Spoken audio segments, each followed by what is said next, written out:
Chapter 151. Klein's request. The chirping of insects and the hooting of owls reverberated along the path back to the small town. Isaac looked ahead and said after a few seconds of silence, "Even though I'm not entirely sure what happened to me, I do have a rough idea.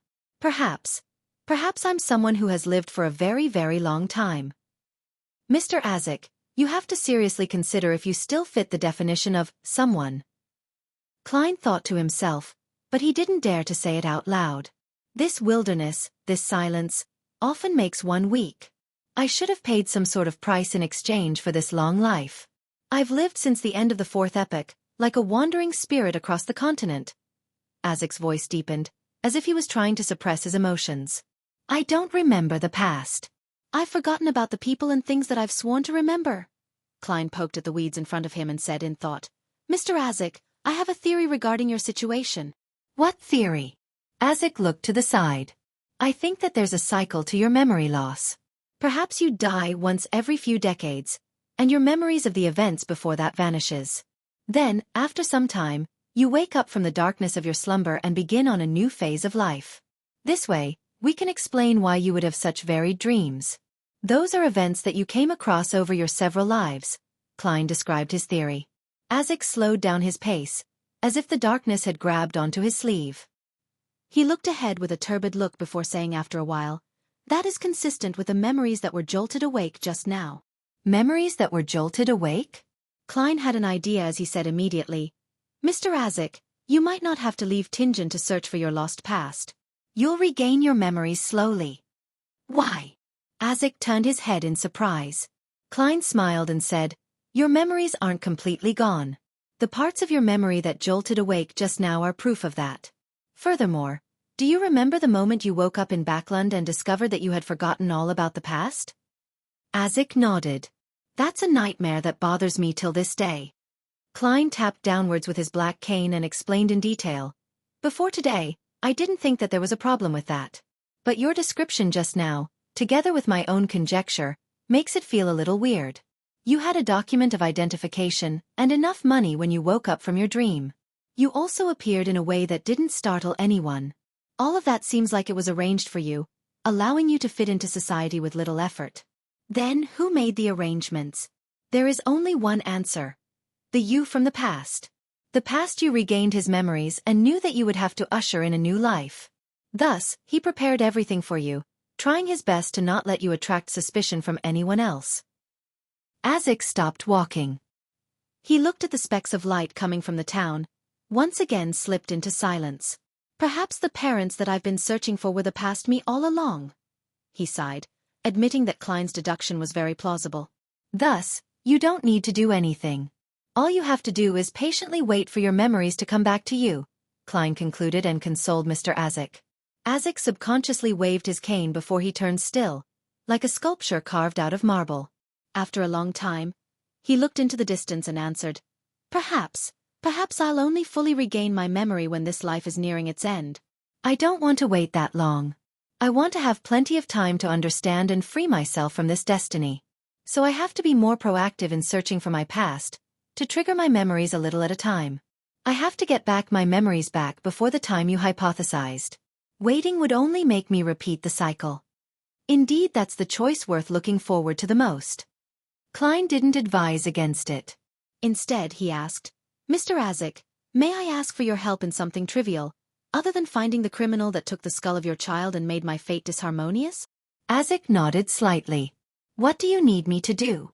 Klein organized his words and said, "I hope that you can head to a town between 2 and 5 hours away from Tingen by carriage next week, or the week after. I need you to cause a paranormal incident, something that wouldn't harm anyone. Judging from how you tried to search for the criminal using your bloodline's connection, I would think that you are fairly adept in the field of dead souls." "No problem," Isaac promised without any hesitation. He didn't ask Klein why he wanted him to do something like that. At the same time, he had tacitly confirmed Klein's conjecture about his powers. "Thank you. This is very important to me. Also, you can only choose a follower of the Evernight Goddess when you are picking a target. Also, don't leave any clues behind," Klein instructed. Only through this method could the incident be relayed to the Tingen Nighthawks. Only then could he join the team on the mission and suggest using sealed artifact 3-0782. Only then could he extract the divine blood from the sealed artifact to create flaring sun charms. That was the most powerful item he could obtain at the moment. Under the assumption that the culprit living in the house with the red chimney hasn't left Tingen, and that Klein was going to continue investigating, he had to try his best to become more powerful. Yes, according to the information I obtained, stealing a little of its powers wouldn't damage 3-0782. At the very most, it would only lessen the amount of time it takes to purify. This is for the safety and stability of Tingen City. Klein inwardly tried to justify his actions. Isaac didn't care about his motives. He nodded. I will tell you the name of the town and the estimated time beforehand so you can prepare yourself. Phew. Klein heaved a sigh of relief. He felt that this trip to Lamud town wasn't a wasted trip. Even though they only managed to peel back the outermost layer of the mystery surrounding Mr. Isaac and had much more to find out, he had at least managed to gain the friendship of Isaac, a reliable ally in his search for the culprit behind the scenes. At 11:30 that night, Klein returned to 2 Daffodil Street, hungry and tired. To think that Mr. Isaac didn't treat me to dinner. Sigh. He wouldn't have been in the mood to enjoy dinner anyway, Klein muttered as he opened the door. The house wasn't as dark as he had anticipated. An elegant gas lamp was silently emitting its light, warmly illuminating the living room. Benson was sitting alone on the sofa with a book, draped under a bright coat. When he saw the door open, Benson was just about to speak when he yawned. He had no choice but to cover his mouth. Klein closed the door and smiled, quipping, I went to Lamud town with Mr. Isaac. There's an abandoned castle with a long history over there. Benson was immediately enlightened as he laughed. A moonless night, a castle abandoned for a millennia, a cold and creepy environment, coupled with a 2-man archaeological team. This is the perfect recipe for the opening of a paranormal novel. What happened today could be classified as paranormal. Klein suddenly recalled the strange door Mr. Isaac conjured and the cries of a baby. He said, a lingering fear still gripping onto him. It did feel a bit like that back there. Benson yawned again before shutting his book and said, I need sleep. Ever since I began studying and reading classical literature, the quality of my sleep has become especially good. Klein laughed to himself, suddenly recalling something Miss Justice had mentioned. He said, lowering his voice, Benson, you know that my company has connections with the Awa County Police. I recently heard news from Backlund that the King, Prime Minister, other ministers and members of Parliament are all sick of an inefficient government. They want to push for reform and select talents to take on positions in the government based on an open examination, just like the entrance examinations of universities. Benson was at a loss at first, then his eyes sparkled as he asked, An open examination? Yes. As long as you pass the examination, you could become a civil servant in one of the branches of the government. My guess is that the contents of the examination will be modeled after the entrance exams of the universities. Literature, the classics, math and logic, as well as a basic understanding of the law. Klein used this opportunity to include his opinion. He continued, Benson, this must be kept confidential, and don't put too much hope on this. No one knows if this will be passed by the House of Lords and House of Commons or not. I'll keep it in mind. I understand that all I need to do is study hard. Benson smiled, then said, I'd study hard whether this change happens or not. I'll try my best to free myself from my current circumstance and find a better job. Learning, that's the greatest difference between a human and a curly-haired baboon. No, research suggests that baboons have decent IQ levels and a certain level of learning abilities. Klein lampooned silently and looked on as Benson headed to the second floor. After that, he smiled and rubbed his stomach as he walked toward the kitchen. He found the leftovers and the chicken Benson and Melissa left him especially. Klein relaxed as he started preparing his late dinner. It was deep into the night now, and most people had already gone to bed. He was the only one still awake, breathing in the cool air with mixed aromas and making slight movements. Everything was peaceful and serene. After he was satiated, he washed the dishes and took a bath. Finally, Klein returned to his room and locked the door. He yawned but kept himself awake. He took out the silver dagger used for rituals and sealed the room with a wall of spirituality. He wanted to divine above the gray fog whether summoning the fool that doesn't belong to this era was dangerous or not. Chapter 152. Nice attempt. The gray fog filled the air in its eternally unchanging manner as the illusory crimson stars hung around him at varying distances. Klein sat inside the lofty palace that looked like the home of a giant as he looked at the familiar sight before him. After a few seconds, he looked away and made a yellowish-brown goatskin appear before him. Then, he lifted a pen to write his amended incantation for the summoning ritual. Light a candle to represent myself. Use a spiritual wall to create a holy environment. Drip a drop of full moon essence oil in the flame, chamomile pure dew, slumber flower powder, and other ingredients. Note, there's no need to be too particular in this step because it's summoning oneself. Recite the incantation below. In ancient Hermes, Jotun, Dragonese, or Elfish. It must be a deep shout. I summon in my name, Hermes. The fool that doesn't belong to this era, the mysterious ruler above the gray fog, the king of yellow and black who wields good luck. After scrutinizing it 3 times, Klein wrote a divination statement at the bottom. There will be danger if the ritual above is carried out outside of this world. Phew. He let out a breath, put down the pen, took out the silver chain in his sleeve, and held it with his left hand. The topaz pendant hung above the goatskin steadily, only a slight distance above the divination statement. He reined in his thoughts and entered a cogitation state. There will be danger if the ritual above is carried out outside of this world. There will be danger if the ritual above is carried out outside of this world. After reciting the statement 7 times, Klein opened his eyes, which were almost all black, and looked at the topaz pendant, which was spinning counterclockwise. That meant a negative outcome. There would be no danger. I can give it a try then. Klein made the items before him disappear. He then extended his spirituality to wrap around himself and simulated the sensation of falling. When he returned to his bedroom, due to the fact that he had sealed the entire room with a spiritual wall, Klein immediately cleared his desk and put out a mint-scented candle right in the middle. He pressed slightly on the candle wick, rubbing it with spirituality to cause friction and ignite the candle. Under the flickering dim light, Klein dripped the corresponding essential oils, extracts, and herb powder onto the flame. A soothing fragrance suddenly filled the air, and the room alternated between brightness and darkness. Taking 2 steps back, Klein looked at the candle that represented himself and shouted in Jotun, "Hi!" Then he switched to Hermes. I summon in my name. The fool that doesn't belong to this era, the mysterious ruler above the gray fog, the king of yellow and black who wields good luck. Just as he finished speaking, he sensed the wavering candlelight suddenly dance vigorously and produce a vortex with a surrounding fragrance. It absorbed his spirituality at an insane rate. Slumber flower, a herb that belongs to the red moon, please bestow your powers to my incantation. Klein endured the discomfort brought about from having his spirituality drained as he finished reciting the incantation. Then, he saw the candlelight stop wavering. It was tainted with a gray luster, which extended to about the size of a palm. I didn't summon anything. Oh right, perhaps I'll need to respond to it above the gray fog? It's really quite troublesome to summon myself, Klein muttered, pinching his aching forehead. He calmed himself down, then took 4 steps counterclockwise before arriving above the gray fog again. He saw that there was a rippling light above the seat of honor at the ancient table.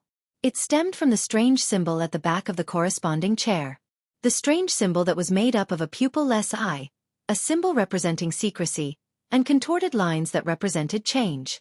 All Klein did was extend his hand to reach for it when he immediately heard, I summon in my name, the fool that doesn't belong to this era, the mysterious ruler above the gray fog, the king of yellow and black who wields good luck. Then, he saw surging spirituality combined with a rippling light that formed into an illusory yet shapeless door. The door shook as though it wanted to be opened. Klein immediately felt inspired and strongly willed for it to be pushed open. Almost instantly, the boundless fog and lofty palace was drawn forward. There were a few barely noticeable ripples. The ripples surged towards the illusory yet shapeless door. But, no matter how much Klein pushed it, the door couldn't be pushed open. Every movement resulted in dead silence. The door of summoning has yet to take shape? Klein reined in his will and creased his eyebrows when he analyzed the reason why he had failed. He had casually named the door of summoning. I'm lacking spirituality, so I can't form a complete door of summoning. When I advance to sequence 8 clown and pass through the initial dangerous stage, I can give it another try. Maybe it won't be a problem by then. Klein nodded lightly and roughly understood what had happened. This experiment gave him a confidence boost. He felt heartened as this was the first time that he received some sort of response from the mysterious space above the gray fog. other than the incident where he divined about eternal blazing sun. There will come a day when I'll understand all the secrets here, Klein excitedly declared in his heart. He then made a rapid descent into the boundless fog after he wrapped himself up with spirituality. Klein quickly blew out the candle after he returned to his bedroom. He ended the ritual and cleaned up his study desk before he removed the spiritual wall. A gust of wind suddenly blew as he yawned. He collapsed into the bed, covered himself with a blanket and quickly fell asleep. In the hazy dream that followed, Klein woke up abruptly and realized that he was sitting in the living room of his home and was holding the Tianjin City Honest paper. Don't tell me Captain is here again? He was stunned at first as he looked outside the oriel window, finding humor in his exasperation. With a creak, the door opened. Dunn walked in slowly, wearing his black windbreaker that went beyond his knees and held a cane and pipe. He was still wearing his black top hat, and underneath it were his profound gray eyes. Dunn came to the living room and sat on the single-seat sofa. He leisurely crossed his right leg over his left. He put aside his cane, took off his hat, and leaned backwards. He sat there quietly and looked at Klein as though he was thinking. Captain, what are you trying to do today? Klein was dumbfounded. In order to not expose that he knew that it was a dream, he pretended to not be affected by it and continued to read the newspaper. 1 minute, 2 minutes, 5 minutes. He lifted his head to look at Dunn, who sat opposite him. He found out that the captain was still sitting there quietly and was looking at him in deep thought. 5 minutes, 10 minutes, 15 minutes. Klein flipped through the newspaper back and forth multiple times, looking at Dunn from the corner of his eyes, and noticed that the man was still looking at him quietly in deep thought. Captain, you're making me very uncomfortable. Klein couldn't sit in peace. He folded the newspaper and put it aside. He nodded and smiled at Dunn. Then, he went to the kitchen to get a piece of cloth and started wiping the dining table and coffee table. Captain, look, my dream is so simple, so ordinary, so boring. There's nothing worth observing. Hurry up and leave. Why don't you pretend to be a ghost and I'll pretend to be frightened? Then you can complete your achievement as a nightmare. He prayed in silence and lifted his head, but all he saw was Dunn's deep gray eyes that were still in deep thought.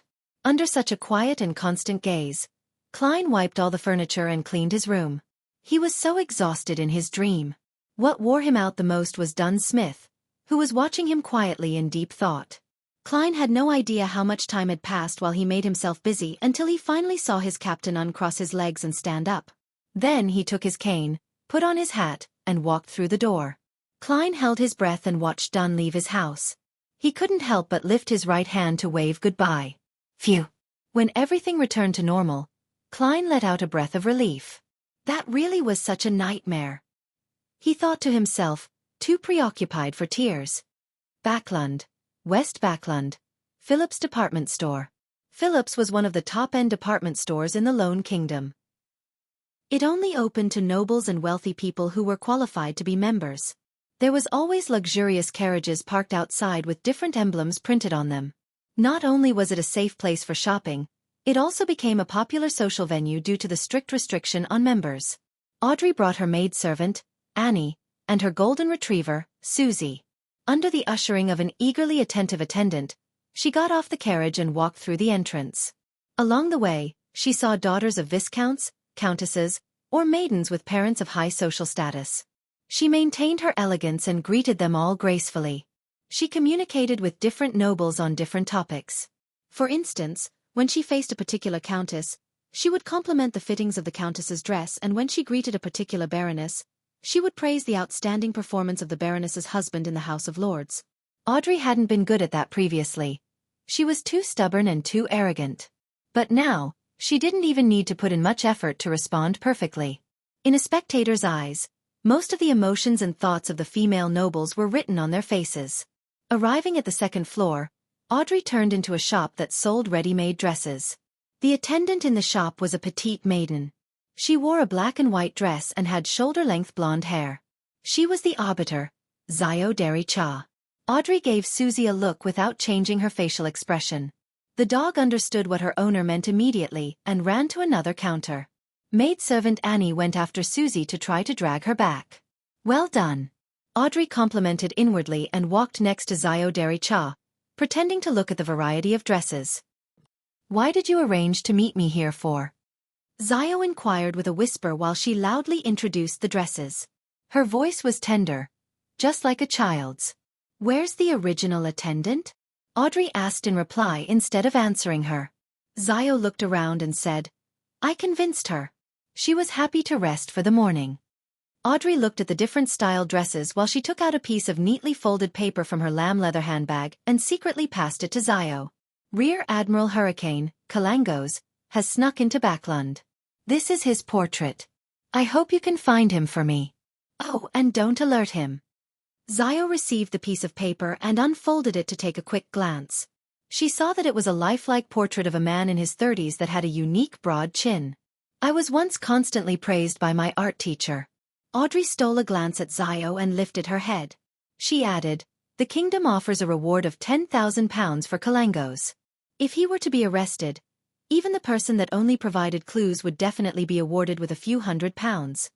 Just as she finished her sentence, she saw Xiao's eyes beam with joy, as she had expected.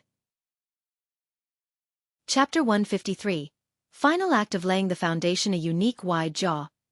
His hair is in a bun like an ancient knight's, eyes that look at you with the intent of an icy smile.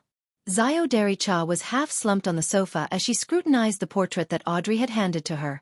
In her eyes, the man might as well have been a living walking pile of money. After committing the looks of the great pirate Kalangos to her memory, she proceeded to read the description written at the bottom of the page.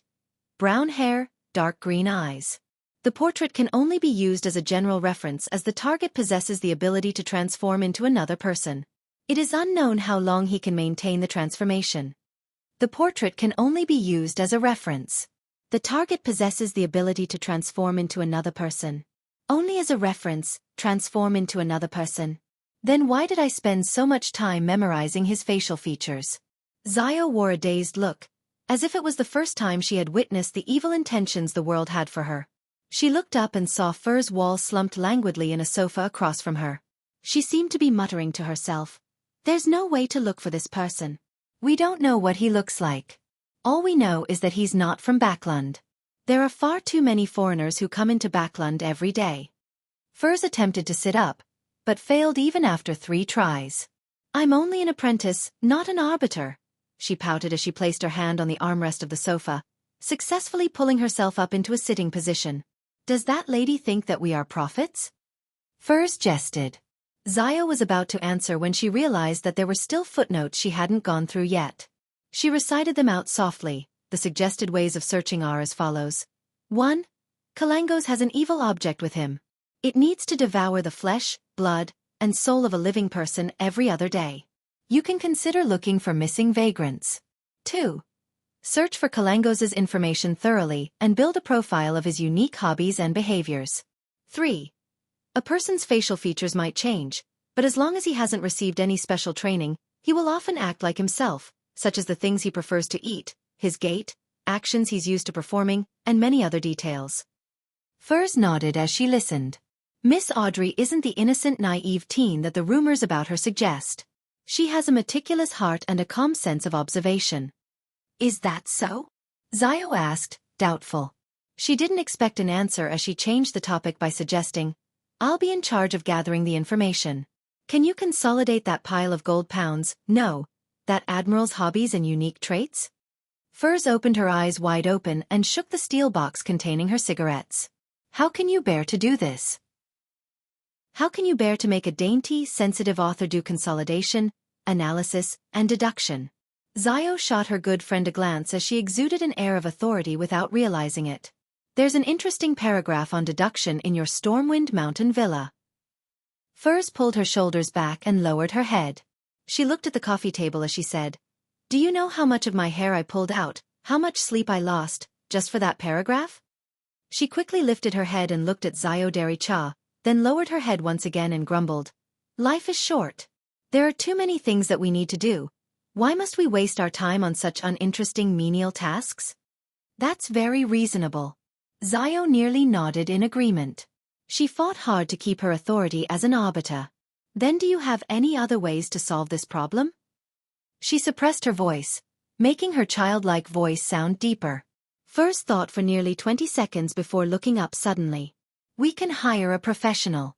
After you finish collecting information on Rear Admiral Hurricane, we shall erase the name and hand it over to an excellent detective, then ask him to do the consolidation and deduction. All we have to do is pay a fee. Why didn't I think of that? Zio's mind went blank. Furs and Zio looked at each other without saying anything. When the atmosphere became awkward, she cleared her throat. We'll do it according to your suggestion. After saying this, she quickly added, You'll pay the fee. House Street. Divination Club. Good afternoon, Mr. Moretti. The pretty receptionist Angelica looked at Klein in surprise. You rarely come on Fridays.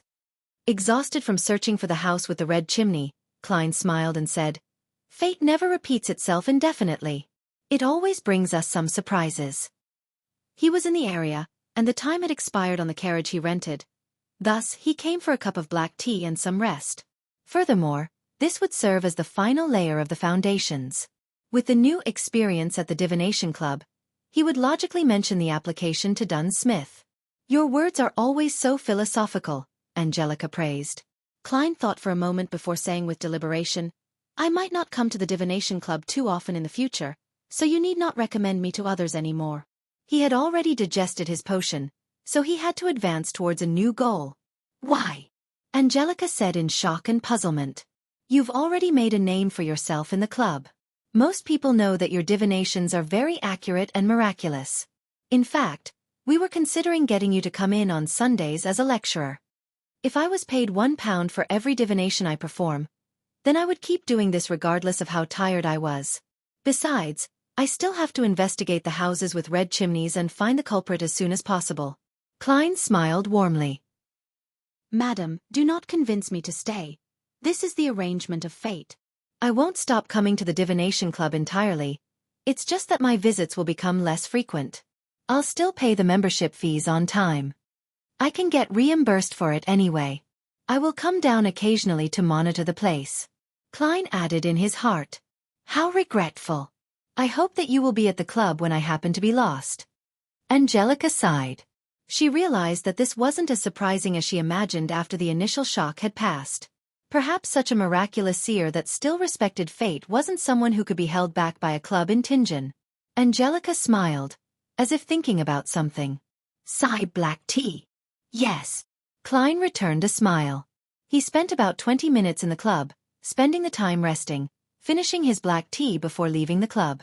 He took a public carriage back to Daffodil Street. When he entered, he opened the mailbox out of habit and saw that there was a letter placed inside not too long ago. Klein opened the letter and noticed that it was from Mr. Azek. I will be heading to Morristown on Sunday and return on Wednesday. Most of the citizens in Morristown are believers of the goddess. He's heading there on a Sunday, which means that according to the usual level of efficiency, the Nighthawks would only receive the information on Tuesday or Wednesday. I can make it. To think that Mr. Azek would remember my request. I hope that he remembers not to do it personally. Him summoning a spirit and doing something scary would suffice. Klein nodded slightly. He released his spirituality and burned the letter with friction. He flicked his hand, turning the flames into ashes and allowed them to fall slowly onto the ground. Saturday afternoon. Klein was wearing his black windbreaker and hat. He had his cane in his hand as he walked slowly into the Blackthorn Security Company. After greeting Rosen, he looked at the partition and noticed that the captain's office was open. He deliberately spoke louder. Yesterday, I saw a girl who looked just like you at the Divination Club. Really? Rosen asked, her interest piqued. Klein nodded without sincerity. Yes, in fact, I thought that she was your sister. I'm sorry to have to disappoint you, but I have no sisters, not even cousins. Rosen laughed. Do you remember her name? No, why would I remember her name? Klein smiled. Looking at her was exactly like looking at you. Can I take that as a compliment? Rosen was a chatty girl who never needed others to start the conversation. She asked on her own accord, Klein, I would assume that you're earning quite a bit from the Divination Club? As a true seer, your abilities are far beyond those who take this as a hobby.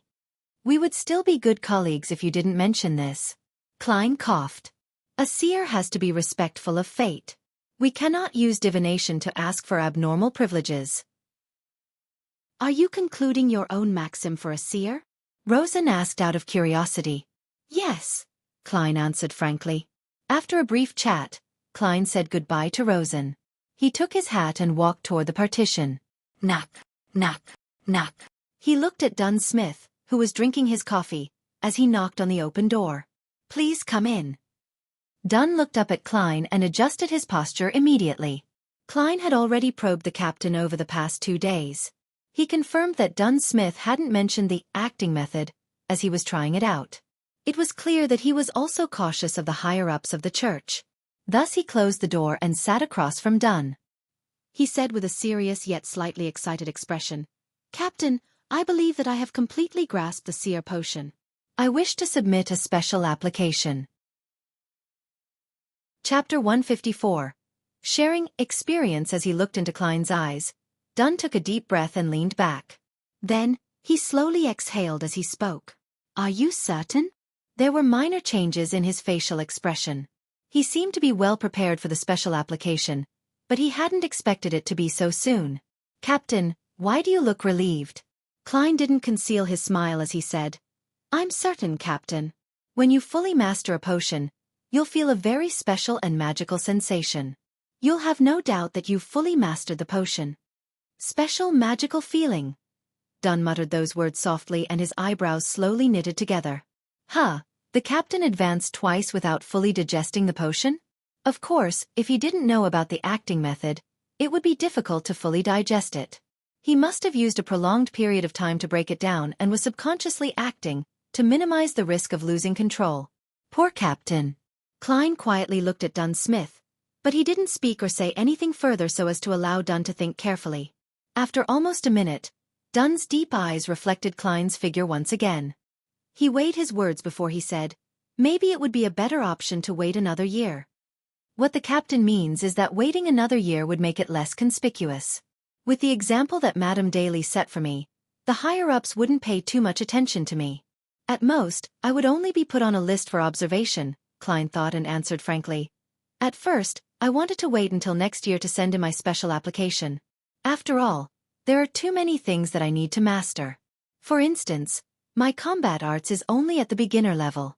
But, Captain, don't you think that we've experienced too many coincidences in the last 2 months? We were chasing after the kidnappers when we came across the Antigonus notebook in the opposite room. The shipment of sealed artifact 2-049 was delayed, but Ray Bieber didn't leave Tingen and tried to digest the power at the harbor. I went to attend a birthday banquet and triggered Hannes Vincent's incident. I went to investigate at the library and ran into a member of the Aurora Order. I don't know what these coincidences mean, but I feel insecure. That's why I want to enhance myself in the best possible way. Klein seized the opportunity to talk about the manipulator behind the scenes.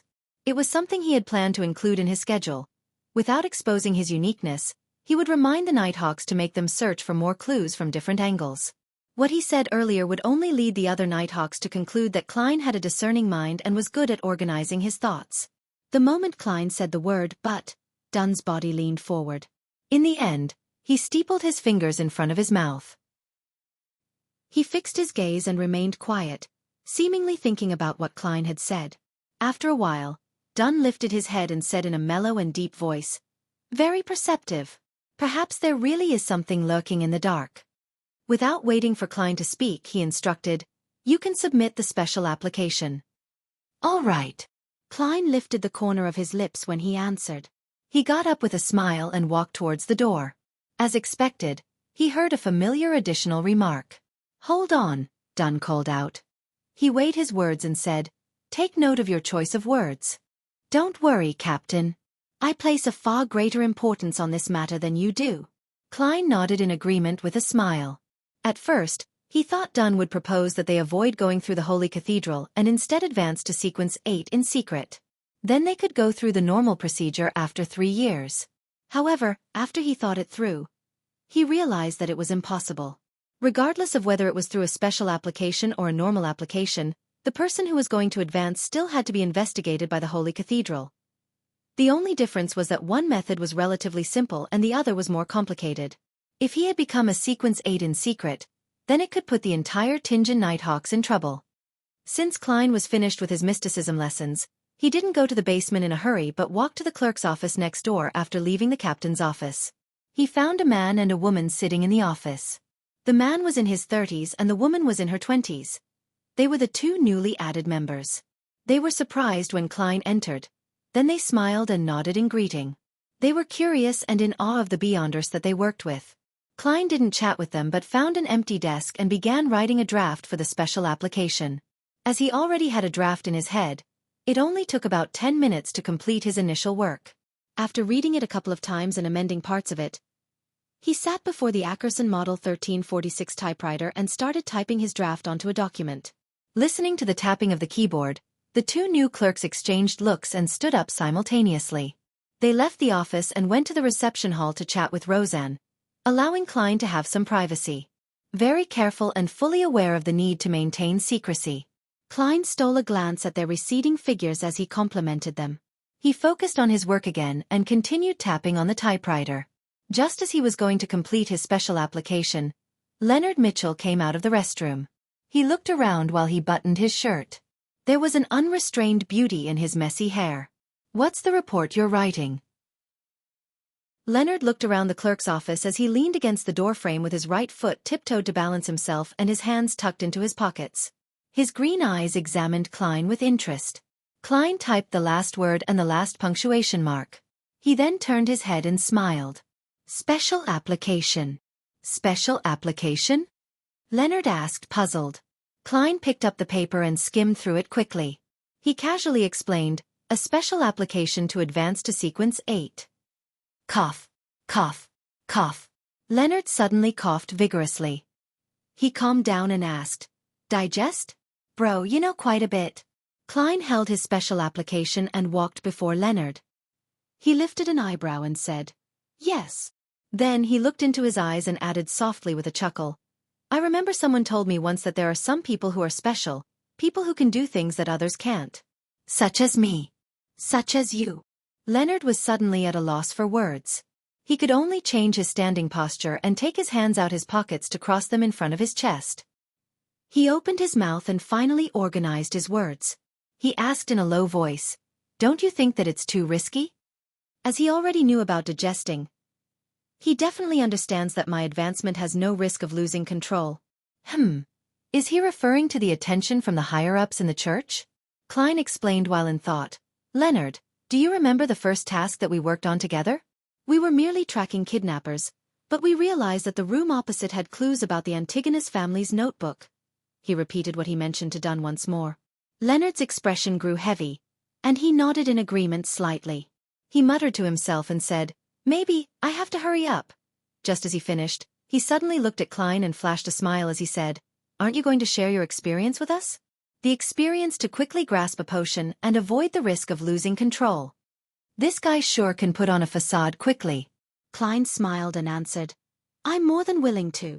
He was planning to seize the opportunity today to remind his Nighthawk teammates on how to minimize the risk of losing control.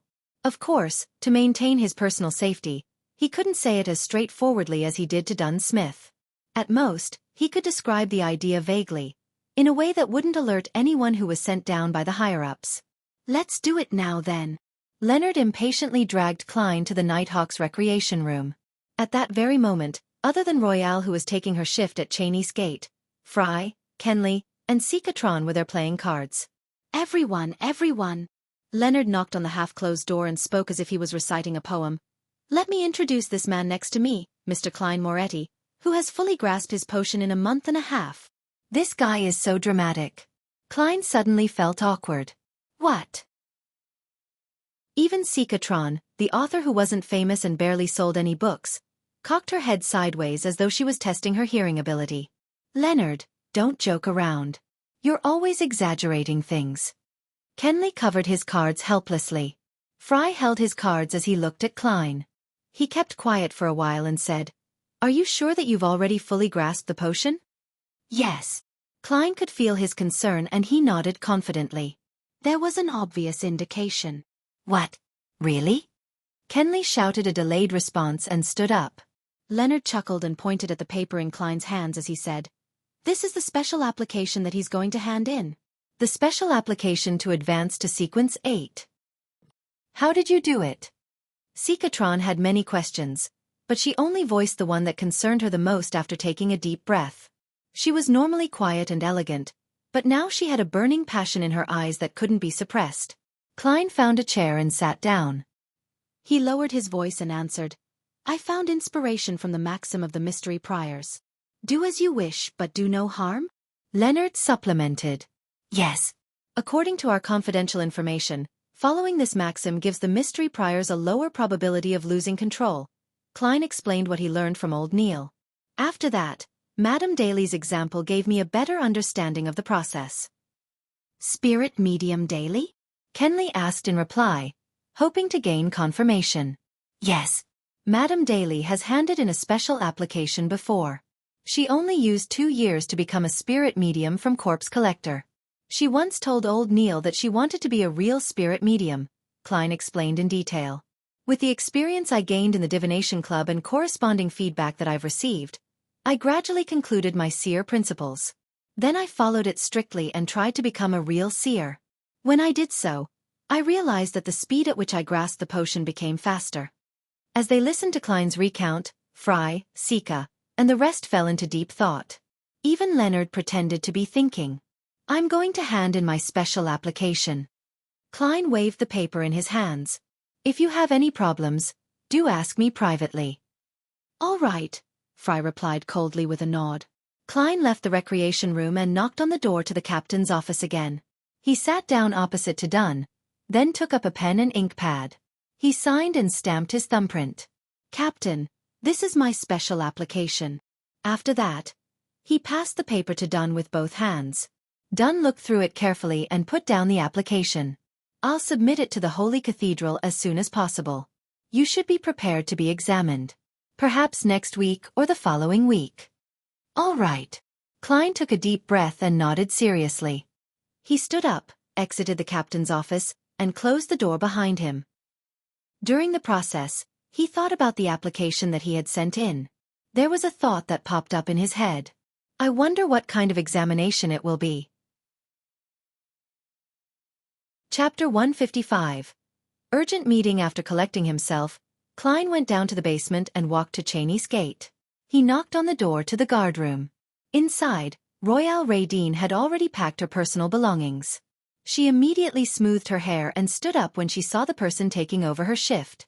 After greeting each other with a nod, Klein suddenly said, "I've had some success with grasping my potion and have shared my experiences with Fry and the rest. You can ask them about it." Royale, who typically didn't have much of an expression, looked at Klein with a little shock. Her lips quivered a little as she said, "All right, madam, let's hope that you can still maintain your calm composure in a while. There are already a bunch of dazed people sitting in the recreation room right now." Klein laughed and made his way behind the table, expertly taking out the tin can which Dunn Smith used to store his Fermo coffee. After making himself a cup of aromatic coffee, Klein sat down and relaxed. He looked out at the lonely hallway and allowed his thoughts to roam free. Let's hope that Mr. Azek's mission is successful and that he doesn't leave behind any clues. Well, even if there are clues, I can just pretend to not notice them. I wonder where the mutated sun's sacred emblem is sealed behind Cheney's gate? Since it doesn't possess any living qualities, it only needs a little space. Come to think of it, I haven't been inside Cheney's gate. I'm not sure what it looks like inside. To be able to keep the weird sealed artifacts of varying sizes safe and maintain surveillance, it must be quite special indeed. For example, the ashes of Saint Selena? Many thoughts streaked past Klein's head when he suddenly heard urgent footsteps. He focused and shot a look towards the door. He saw old Neil, wearing his classic black robe, appear in the corridor with a black carpet in his hands. He made his way into the guardroom and said nothing, but instead observed Klein thoroughly. "Mr. Neil, did something happen?" Klein let out a dry chuckle and took a sip of his fragrant coffee. Old Neil sized him up and sighed. "To think that you would find inspiration from the maxim of the mystery priors and Daily. I have to praise the goddess. I also have to thank you for your teachings." Klein gave a reply in all seriousness. Old Neil pulled back a chair and sat down. He said, a little depressed, "How good would it be if it was 20 years ago?" Klein maintained his silence, for he knew that old Neil wasn't allowed to consume any more potions because of his age and health, even if he had completely digested the one he had right now. Under such circumstances, Anything he said would have agitated him. My earliest thoughts was to quickly gain control of my potion from the maxim of the mystery prior, but regrettably, I wasn't embarking in the right direction. Daily success did give me some clues, but I was already more than 50 years old back then, and had already given up on my efforts. I subconsciously thought that her success was a result of her genius, and that an average person wouldn't be able to emulate her achievements. Old Neil rubbed his temples as he described his disappointment. He was silent for a few minutes before he lifted his head. He looked at Klein. It sure is regrettable that only now do I understand what I've missed out on at this age. Old Neil should have had a faint understanding of the acting method. He immediately understood what happened after I shared my experiences. Klein consoled, it wouldn't have made too much of a difference. The church doesn't hold the sequence 8 corresponding to mystery prior. Perhaps the Holy Cathedral does have it. No, if they have it, they would at least tell us its name. It's also possible that the underground market might have it, Old Neil muttered. He shook his head as he stood up. He laughed and said, at least I didn't lose control, and I've lived healthily for decades.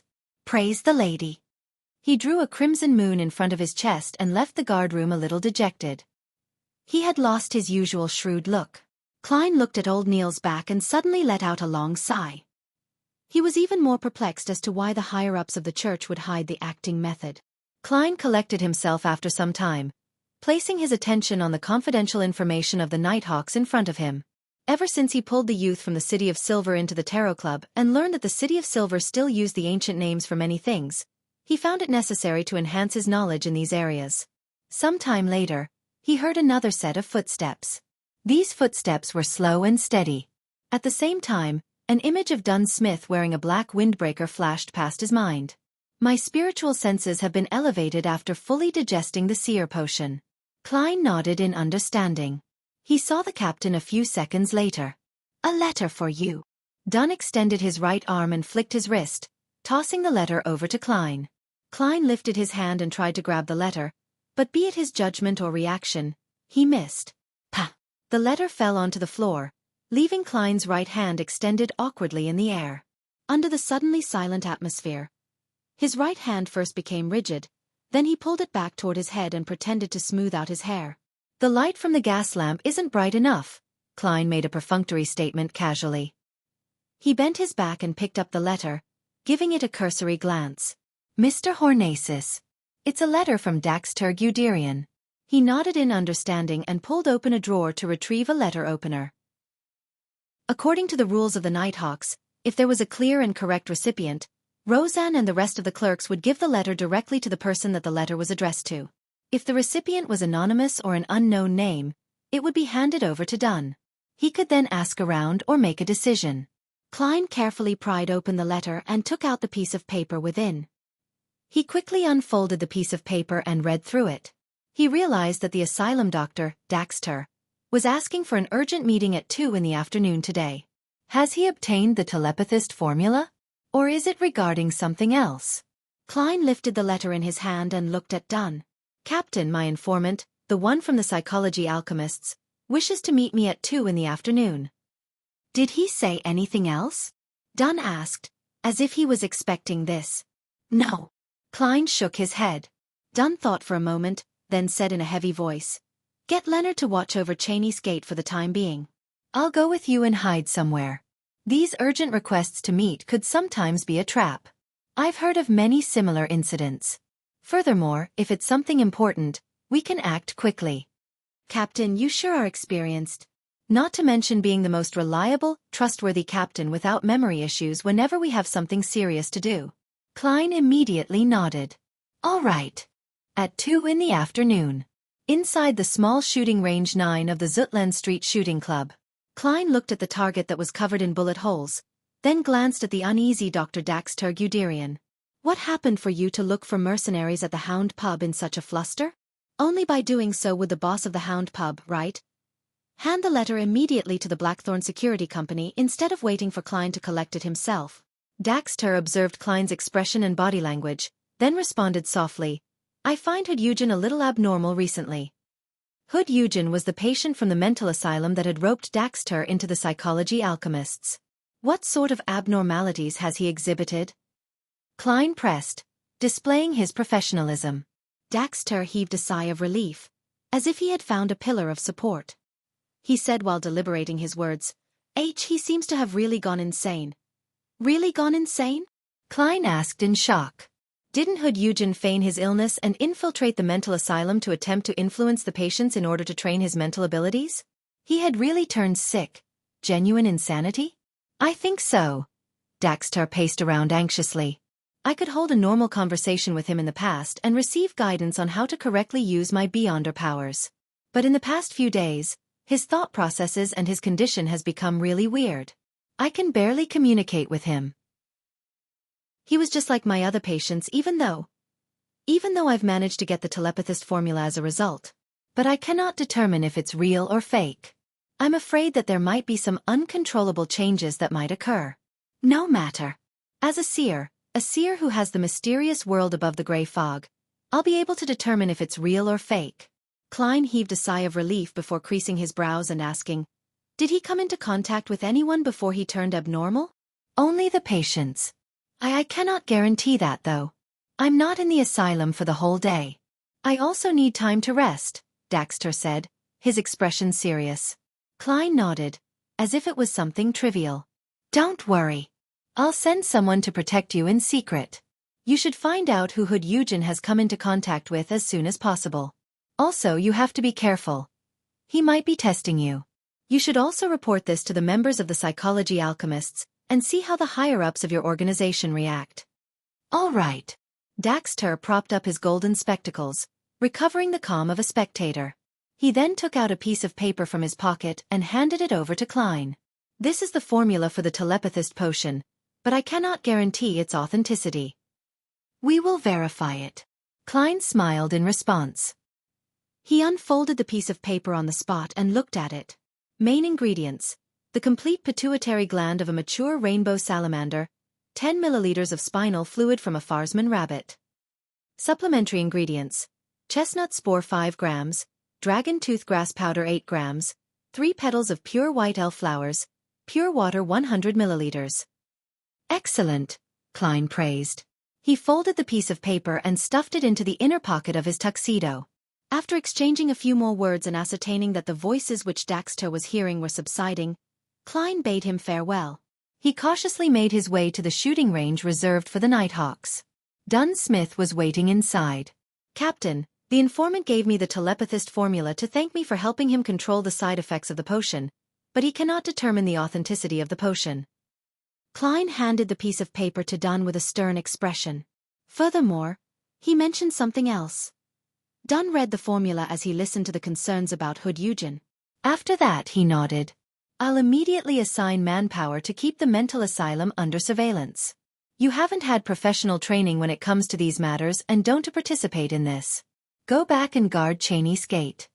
With that said, he looked at Klein deeply in the eyes and said, if we take this formula into account, you don't need to accumulate any more meritorious achievements. You can directly receive the clown potion after you pass the examination. Chapter 156. Melissa who takes the long view, and I'm paying double for the clown's formula. And all this because I originally wanted to be rewarded double for the same piece of work I did. Forget it, I don't have the opportunity to mention that I already have the formula to the clown potion. Klein took a deep breath and forced a smile, saying, hopefully I can pass the examination smoothly. He was more than happy with Dunn's decision for him to continue to guard Cheney's gate. Not only was he lacking the professional ability to monitor and investigate, but his hand-to-hand combat was far from satisfactory. In terms of shooting, he was considered decent compared to the ordinary police. However, his teammates were all Beyonders that have had their physical attributes enhanced. Even if they weren't all marksman level, they were very close. As for hand-to-hand combat, Klein was merely a beginner.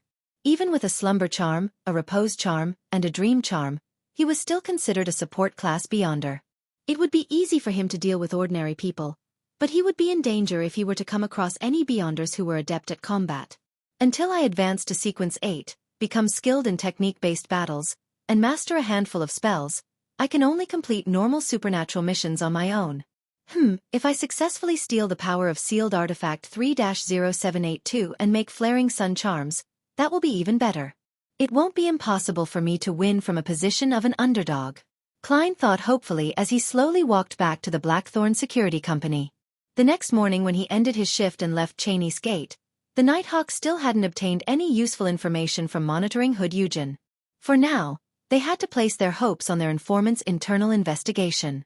When he returned home, Klein had his breakfast quietly and laid down in his bedroom to sleep until noon. He woke up naturally, washed up, and walked to the first floor, following the smell of cooking food. Melissa is preparing lunch? Klein looked at Benson, who was reading the newspaper in the living room. Benson lowered the newspaper and said, "Yes, she has a guest visiting today. I wanted her to chat with her guest while I prepared lunch. But she doesn't trust my cooking and took the guest into the kitchen. How rude." Benson, you actually managed to quickly realize that Melissa detests your culinary skills. Klein held back his urge to laugh and walked towards the single-seat sofa as he asked, "Melissa's guest?" "Yeah, you should know her. Elizabeth. We met her at Selena's dinner banquet." Benson leaned backwards and continued to read his newspaper comfortably. It wasn't only at the dinner banquet. She came to visit for real. Klein turned to look at the kitchen with a stunned expression. Just then, Melissa walked out carrying some plates and Elizabeth followed behind, also wearing an apron. "Klein, you're already up? I was just planning on waking you up." Melissa laid the plates on the dining table delightedly as she said, "This is Elizabeth. You know her." "Hello, Klein." Elizabeth's adorable face flashed a splendid smile as she greeted him. Klein replied gently and politely. After they greeted, Melissa blinked and spoke seriously. "Elizabeth will follow us to the Family Servant Assistance Association later. They hire a few maidservants at home, so she has experience in that. Her opinions might be helpful. Actually, we've already drawn up the requirements for picking a maidservant. Listen to this and see if there's anything that needs to be added." Melissa wiped her hands on her apron and took out a piece of paper from the pocket of her home clothes. She opened it and read it out loud. 1. Healthy. 2. Hardworking and responsible. 3. Good at cooking. 4. Quiet, not rowdy. 5. Simple family background. 6. Looks ordinary. She read the requirements one by one while Klein and Benson gawked with a vacant look. They never expected that hiring a maidservant would be so troublesome. "Melissa, weren't you against the idea of hiring a maidservant?" Klein subconsciously asked when his sister stopped. Melissa pursed her lips and nodded solemnly. "Yes, I was against it. But as my opposition was in vain, I thought we should get this thing done properly. To be able to get it done well, we must be well prepared." Do you have anything that you'd like to add?" "No."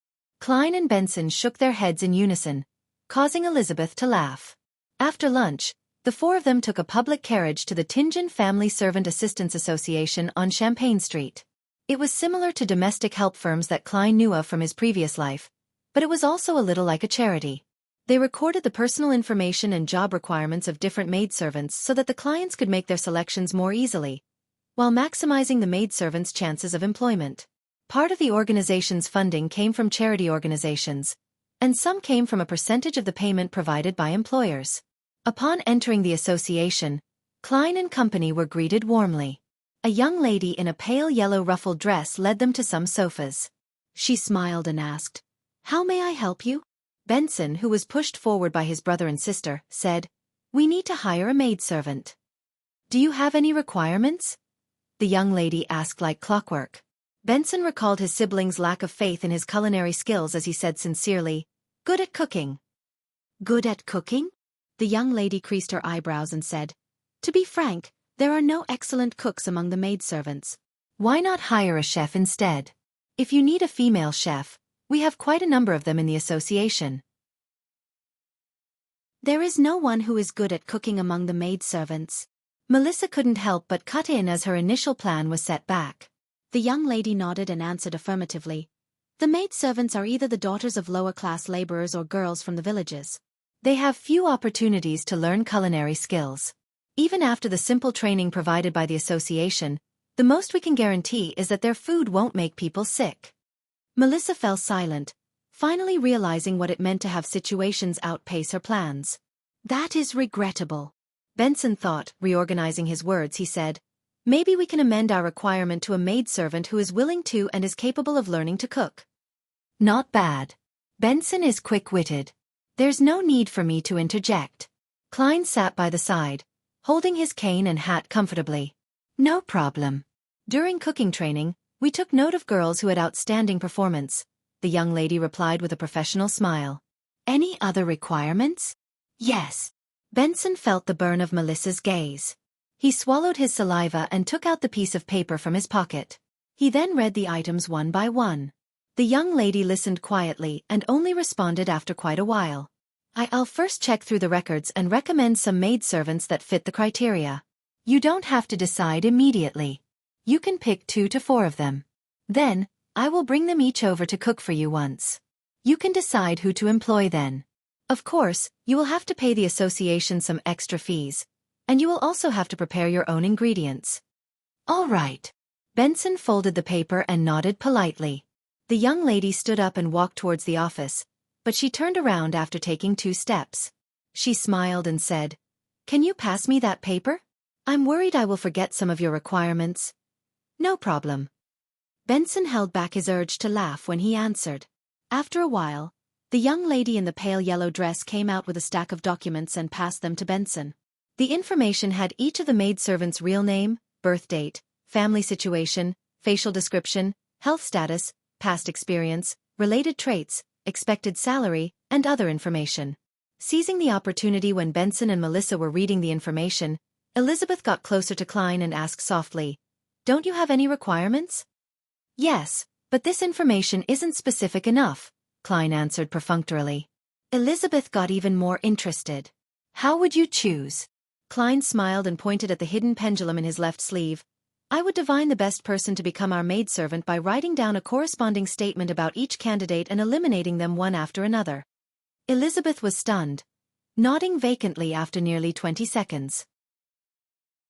"The simplest and the most effective way. I totally forgot that you're—" She didn't finish her sentence since Melissa, who had sharp senses, noticed that they were whispering and had looked over. She looked at her best friend and her brother. Then she showed an expression of deep thought. "Hey sis, don't misunderstand. We are just talking normally." Klein coughed and picked up some of the information and casually read through them. Very soon, they picked 3 candidates. They were asking for 4 solely 8 pence to 5 solely 2 pence per week. Benson didn't haggle over the maidservant's pay but instead discussed the percentage that he needed to pay to the association. After some friendly haggling, he successfully negotiated the price from the maidservant's 2 weeks' pay to 1 week pay instead. However, he had to pay a transportation fee of 1 solely for them to bring the maidservants over to try cooking. After that, Elizabeth bade the trio farewell and left while the siblings took a public carriage back to Daffodil Street. On the way back, Klein was getting uncomfortable under Melissa's scrutinizing gaze. When he got home, he went to the 2nd floor directly. "Klein," Melissa called him in a serious tone after thorough consideration.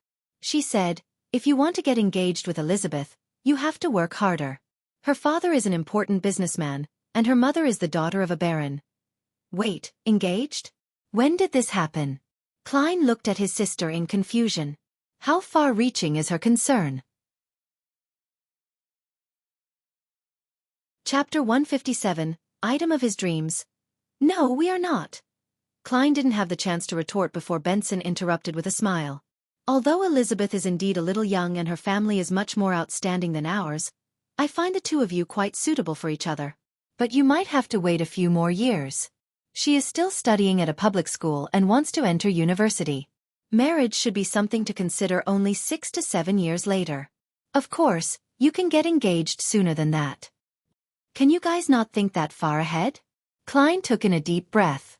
"I do not fancy Elizabeth, or, well, more accurately, I do not fancy a girl who is younger than me by too much. I prefer girls who are more mature. Truthfully, I can accept anyone within a reasonable age gap, just not now," he added inwardly in exasperation. "You like girls who are more mature?" Melissa knitted her brows. "Then you should quickly settle the issue regarding your marriage." Klein couldn't understand his sister's leap in logic. He asked in confusion, "Why?" Melissa explained seriously, "You will be about 25 when you finish saving up for your marriage. Girls that are more mature than you will either be married or engaged when they reach that age. Do you want to chase after a widow? What the? Klein thought to himself in Mandarin as he wore a blank expression. Benson smiled and refuted his sister. Melissa, you don't understand. In this day and age, it isn't rare to see women in their 30s who isn't married or engaged within the middle class. They are mostly followers of the goddess, and all have the ability to provide for themselves. They would rather be single than stuck in a marriage that they are not satisfied with. Yes, that's what I read from the family magazine. Is that so? Melissa was a 16-year-old girl after all. She didn't have a great understanding concerning matters like this. Upon seeing his siblings getting roused up from the conversation, Klein coughed and said, "What I meant by mature is their mental state. They don't need to be older than me. Furthermore, the person that should be worried about their marriage is Benson." "I'm sorry, brother, I had no choice." He apologized in his heart. Melissa froze for a moment, then nodded heavily. "That's right." Benson was just about to elaborate on the marital problems of the middle class when he suddenly shivered. He looked at his sister who was staring at him and said, "I am now at the cusp of a turning point in my life. I have to devote all my attention to studying. I will only be confident of chasing after my desired girl when I have found a job that I'm satisfied with and have a reasonable amount of savings. Only then will I be able to provide her with a good life." Klein and Melissa froze, then asked in unison, "You have a girl that you fancy?" Benson, who had merely given a perfunctory reply, was shocked. He shook his head in a hurry. "No. I was merely giving an example."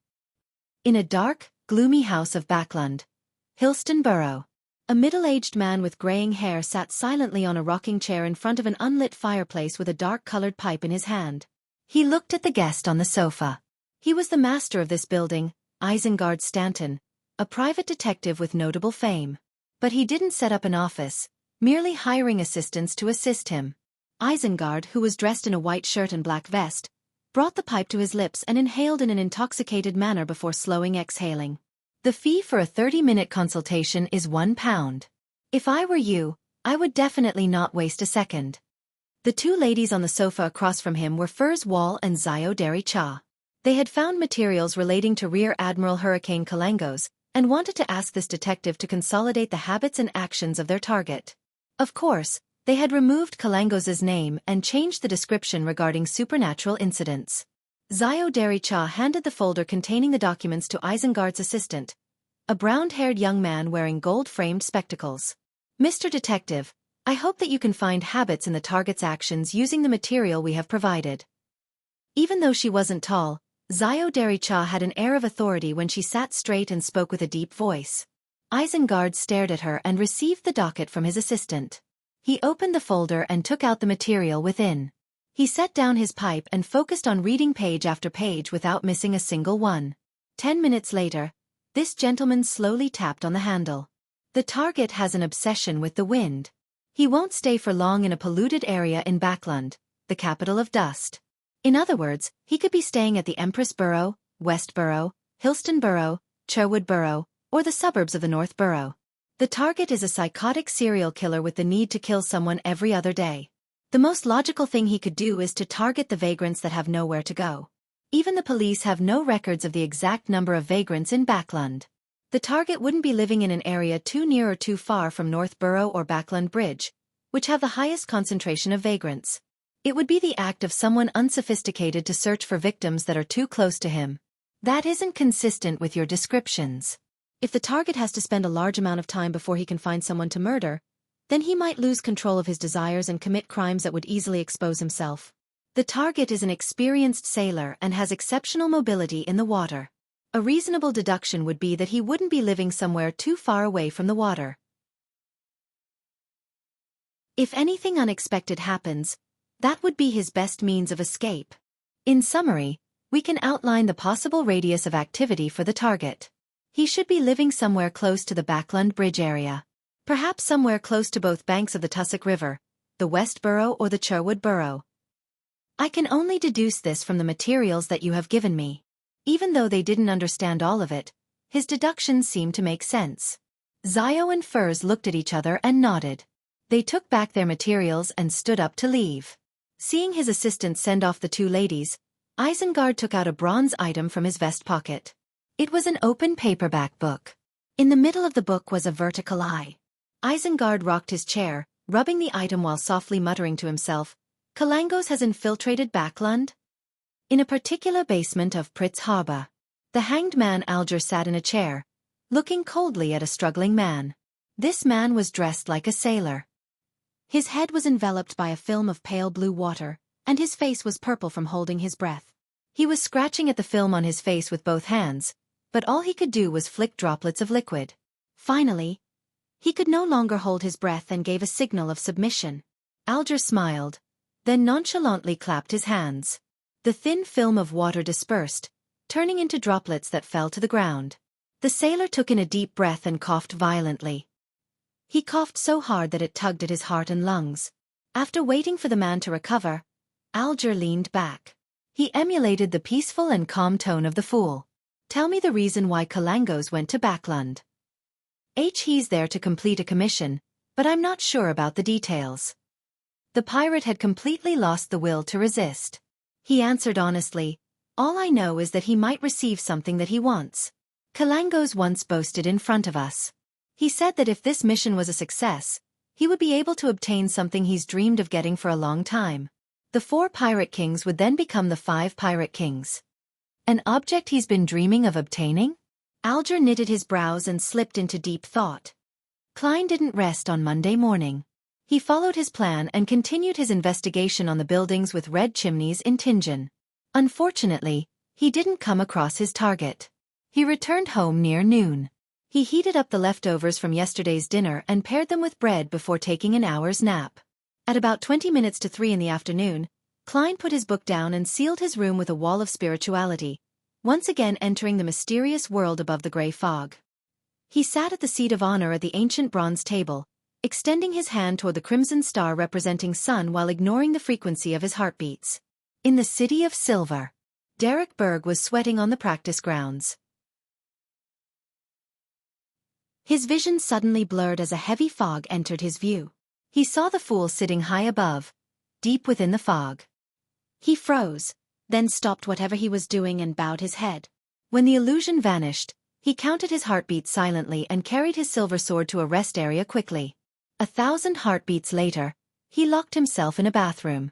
After about 10 breaths, he saw the red light swell over him and swallow him in an instant. Above the gray fog, Klein leaned back into his chair and tapped his left molar twice to stealthily activate his spirit vision.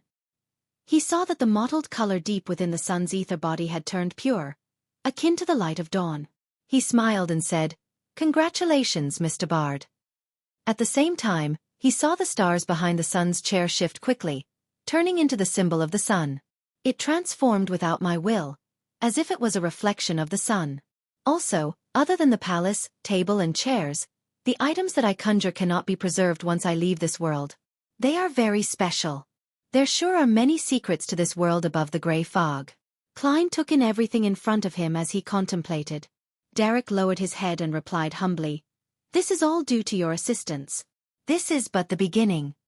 He wasn't surprised that the fool knew that he had consumed the potion. Klein took out his silver pocket watch and looked at the time. He chuckled and said, "Then let us start the gathering.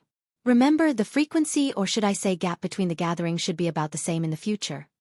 As he was speaking, he established a connection with the crimson stars representing justice and the hanged man before pulling them into the majestic palace. Audrey looked at the scene before her and immediately greeted him. "Good afternoon, Mr. Fool. I have a page of the diary of Emperor Roselle with me." "Good afternoon, Mr. Sunday. Have you gotten the formula for telepathist?"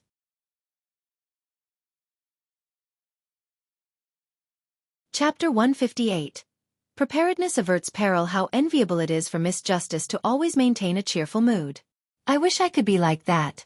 Listening to her lively greetings, Klein couldn't help but sigh wistfully.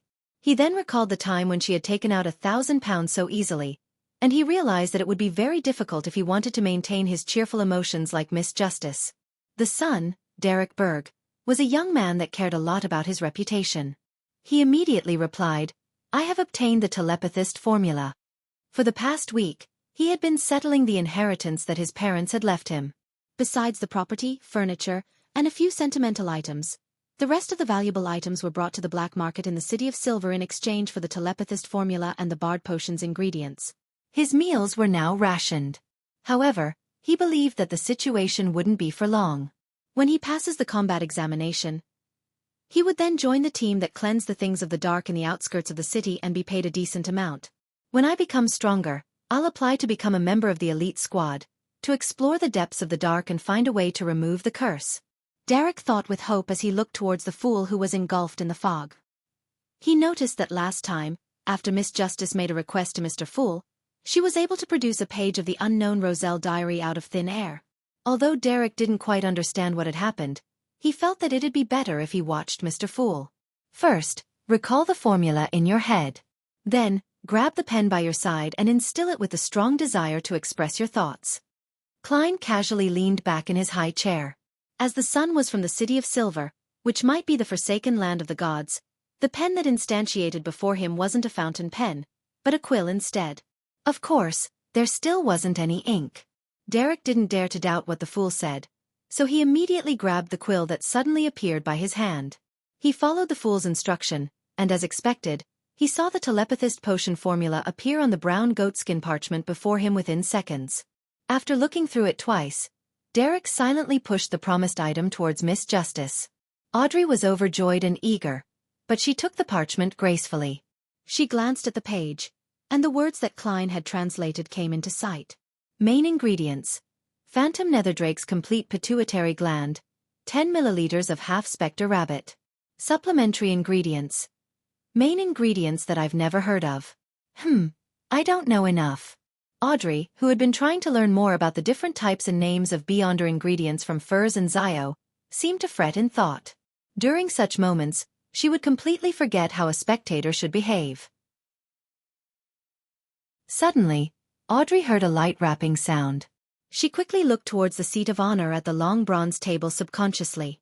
She was surprised to see Mr. Fool rapping at the edge of the table with his right index finger while he gestured to her with a nod.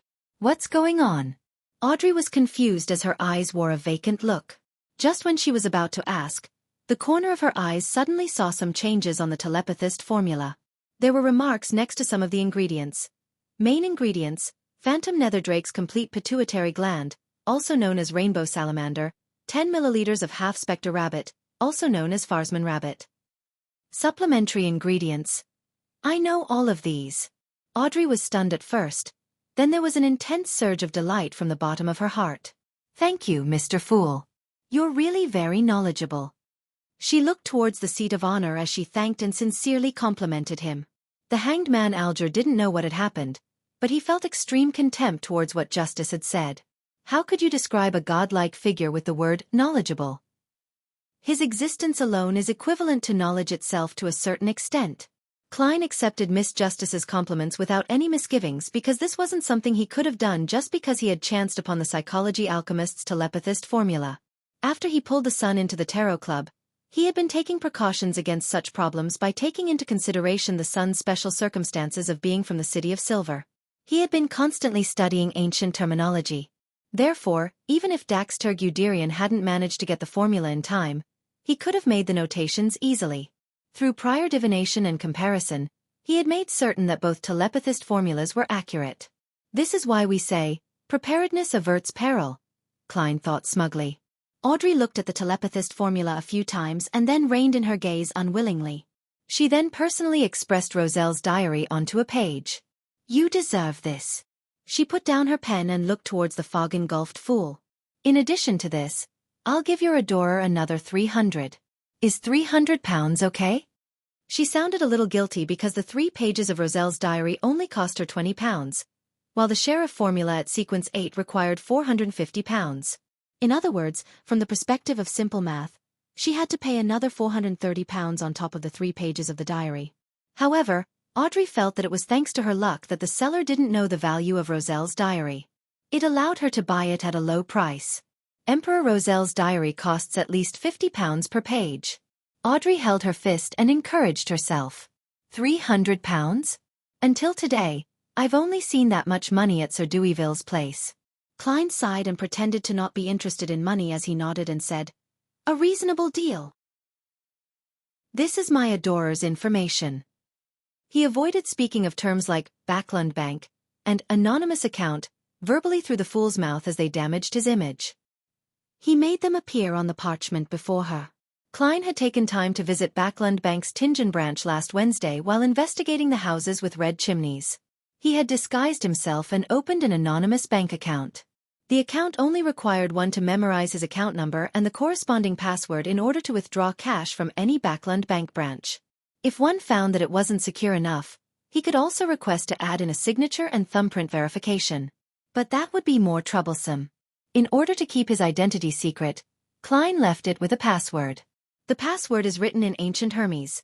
The fool that doesn't belong to this era, the mysterious ruler above the gray fog, the king of yellow and black who wields good luck. As ancient Hermes itself can be used for rituals and prayers, anyone who dares to copy the password would be reciting my name. Then, I'll immediately receive a signal, and can simply find out who's the one trying to steal my wealth from the world above the gray fog. Klein was very satisfied with the idea that he came up with. The only downfall was that it would slightly expose the existence of the fool, but the risk was within an acceptable range. Audrey pushed the diary page to Mr. Fool as she took the parchment with the information of the fool's adorer. Recorded on it was the Backlund Bank and a bunch of numbers that formed the anonymous bank account. I wonder if Mr. Fool's adorer is a male or female, and which sequence he or she is.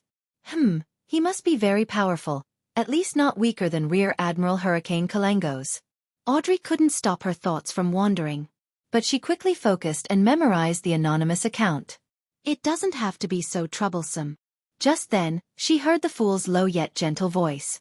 When you get home, recite my name and you'll be able to write down the information directly. This would be just like when I drew the red chimney scene through divination. An account number is very important. You can't memorize it incorrectly. Klein added in his head. That works too. From Mr. Fool's words, he appears very confident. He lives up to his status of a godlike figure if he can even do this. Audrey was stunned at first before coming to the realization that everything seemed to make logical sense. But, why did I have to memorize the formula earlier? Audrey was suddenly confused again. At that moment, Klein pressed down on the page of Roselle's diary, but he wasn't in a hurry to read it. He looked to the side at the sun and calmly asked, "What compensation would you like?" Derek thought seriously and said, "As of now, I don't have anything that I desperately need. I should digest the Bard potion very soon. I shall wait until then to request my compensation."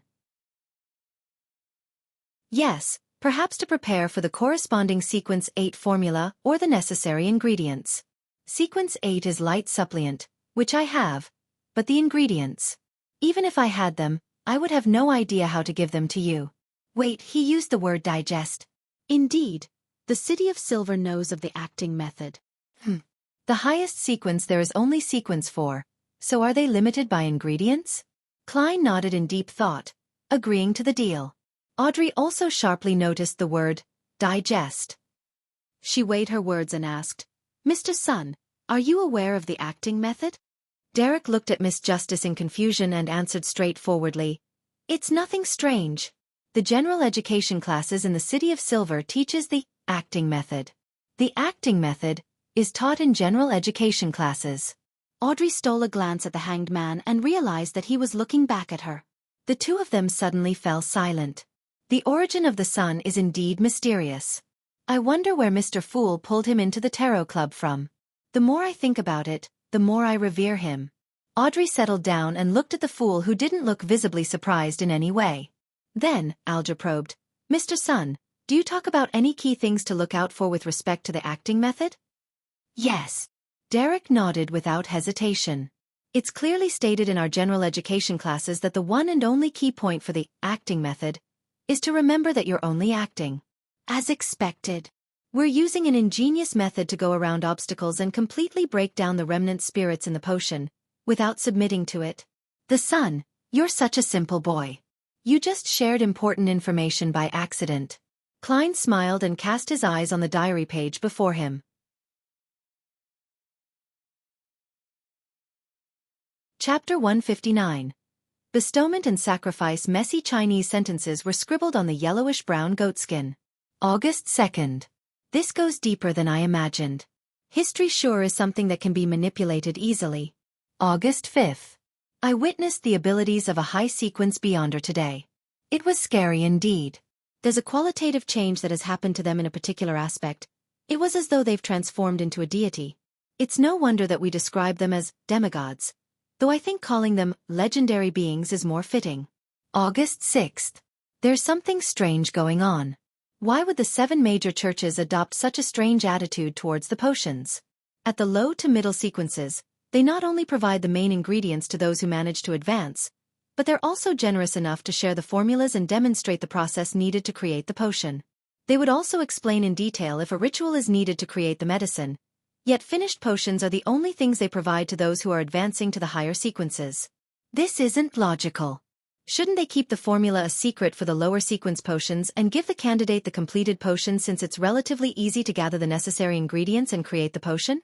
As for the higher sequence potions, shouldn't they share the formula and make the promising members search for the ingredients due to the difficulty of obtaining the main ingredients? There must be some hidden secret to this.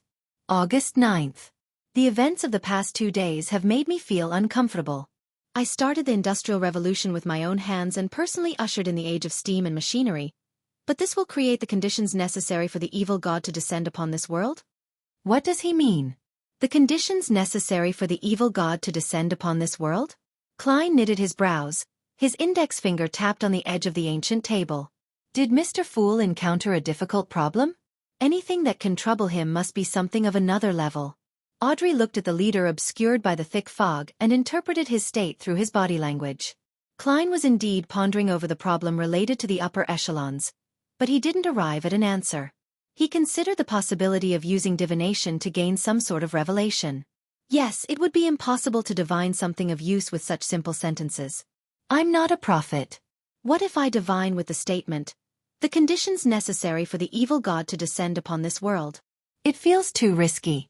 The evil god might not be as horrifying as the eternal blazing sun, but its abilities might be much more mysterious. It might be able to trace the divinations back to me. There's also no way to divine how large of a risk I'll be taking if I were to divine that statement. After all, just divining if something poses any danger is dangerous once it has deities involved. I'll keep this question in mind and put more effort into observation. The arrangement of the churches regarding potions is indeed mysterious. I wonder what kind of secrets they're hiding? Perhaps I'll receive some hints about that once spirit medium, no spirit guide daily is made archbishop or a high-ranking deacon and enters the core of the church. Roselle's description does make me look forward to the power of high-sequence beyonders. Many thoughts flashed through his mind before Klein stopped tapping on the edge of the ancient table and looked at Justice, the hanged man, and the sun. You can start your discussion freely now. Alger immediately said, Mr. Fool, Miss Justice, I received a new piece of information. Rear Admiral Hurricane Kalangos infiltrated Backlund to complete a difficult mission. He might stay for an extended period of time and create an appalling tragedy. Also, I know that this incident involves a very important item, an item that would allow Kalangos to quickly become a high-sequence beyonder. Quickly become a high-sequence beyonder? Does he not fear losing control of himself? Audrey asked, adopting the posture of a spectator. Kalangos was only a sequence 6 wind-blessed, so there was still a sequence between him and sequence 4. Alger had expected this question. He answered honestly, that's why the object is important to him. Of course, those are simply my deductions. The information I received goes like this.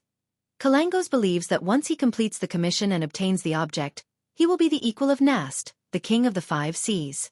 The 4 pirate kings would then become the 5 pirate kings, and the 7 pirate admirals will be reduced to 6. The average person might not aware of this, but as beyonders, we should know that pirate kings are either high-sequence beyonders, or are able to reach the combat strength of a high-sequence beyonder with the use of beyonder boats and mysterious items. For Kalangos to be acknowledged as their equal, he must reach standards that are close to that. That's my deduction. All I know is that the king of the 5 seas, Nast, is a sequence 4 beyonder, but I'm not sure of the name of his potion. Klein listened on silently, not giving his opinion. The son, Derek Berg, didn't understand anything the hanged man said. He didn't know who was who, but he still listened attentively. He felt a new door had presented itself in his world. Pirates? The place they live in has seas that are mentioned in books?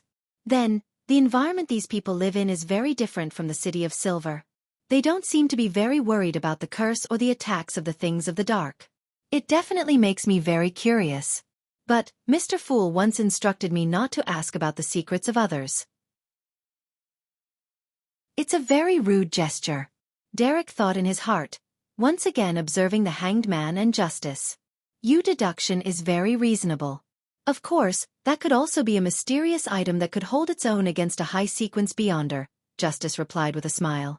The hanged man looked at the fog-enshrouded fool, pondered over his words, before he looked at Justice and emphasized, "There are two key points in what I said just now, the first being the fact that Kalangos will stay in Backland for some time. The second is that the incident involves a very important and very mysterious object. So, Mr. Fool, are you not tempted? There is ample time for you to send your adorer to Backland." Alger added in his heart but didn't dare say it out loud. All he could do was beat about the bush. "Mr. Alger, you don't need to emphasize this repeatedly. I know what you are getting at. But my abilities do not allow me to interfere in these matters. Furthermore, I can't leave Tingen without permission." Klein leaned back and thought in frustration. Ignoring the adorer, I can actually find two relatively strong beyonders to help. One is Daly, who has advanced to Sequence 6, but I cannot tell her everything. The most I can do is mention that I've gotten some information that Rear Admiral Hurricane Kalangos has infiltrated Backland and is living at a particular street and what he plans to do. That way, Daly might directly enlist the help of the Nighthawks, making the situation very complicated and troublesome. If you guys cannot find anybody to help you when the time comes, then I can try that to prevent a tragedy. The second person is Mr. Azek, but I cannot expose my identity as the fool to him. I don't have a proper reason to get him to interfere with this incident. Many thoughts flashed through his mind as Klein replied slowly, "I'm aware." Seeing how the fool continued to not place much importance in the matter regarding Kalangos, he sighed and held back his disappointment. He started asking about the investigation Miss Justice conducted last week. In conclusion, we have more or less targeted the general area Kalangos will be at, and will soon start the next phase of investigations. Audrey first gave a simple summary, then with the attitude that she was doing something important, said, "We need more information, preferably the hobbies and habits of Kalangos." Alger recalled, "He loves fish, especially fish from the sea. He would slice it and eat it raw. He also likes hard liquor, and despises champagne, red wine, and the like. He will often look for women to relieve his needs whenever he heads to shore, and with his strong body, one woman will not be enough to satisfy him. He's used to using cold weapons and avoids hot weapons. He cannot be away from water for long periods of time. What I mean is that he needs to swim or dive once every couple of days." Audrey committed these facts to memory, creating an ample character of Kalangos in her mind. Let's hope that the investigation will be a success. It's a pleasure working with you. She smiled after Alger was done. My pleasure. All Alger could do was force himself to believe in Miss Justice, who had considerable power in Backland. Throughout the interaction, Klein seemed to be listening intently, but in reality, his thoughts had been diverted to another question. That was the question of how to deliver ingredients to Sun if he did manage to obtain them. Now that he had a passable understanding of the field of mysticism, Klein instinctively followed the line of thought of using ritualistic magic. This reliance was natural given the successes he had when using ritualistic magic. When I was previously flipping through the confidential information of the Nighthawks, I came across records of the goddess bestowing holy items to her followers. There were also records of items descending in rituals involving evil gods or devils. Does this mean that I can bestow someone something when responding to their prayers, and transfer materials that way? In previous attempts, I could only reply with thoughts containing pictures and voices. But that doesn't mean that it'll always stay that way. There could be some new changes when I advance to Sequence 8. There's also something important to consider. Can I bring material from the real world into the world above the gray fog? And oh right, there's often a step for sacrifices in rituals involving evil gods and devils. Can I consider sacrificing something to myself? In that way, perhaps I can bring some material from the real world into the world above the gray fog. If this attempt is successful, I can get items directly from Justice, the Sun, and the Hanged Man, and then bestow them to myself. Yes, sacrifice is considered a more advanced ritual, so I won't be able to learn of it for now. The most important thing to do now is to improve my abilities. Klein reined in his thoughts, and once again listened in on the conversation of the other members. He listened as their discussion changed from Kalangos to the characteristics of particular monsters. Some time later he smiled. Let's end it here for today. By your will. The Sun, Justice, and the Hanged Man stood up at the same time. After severing the connections of the members, Klein quickly descended from the fog and left the mysterious space.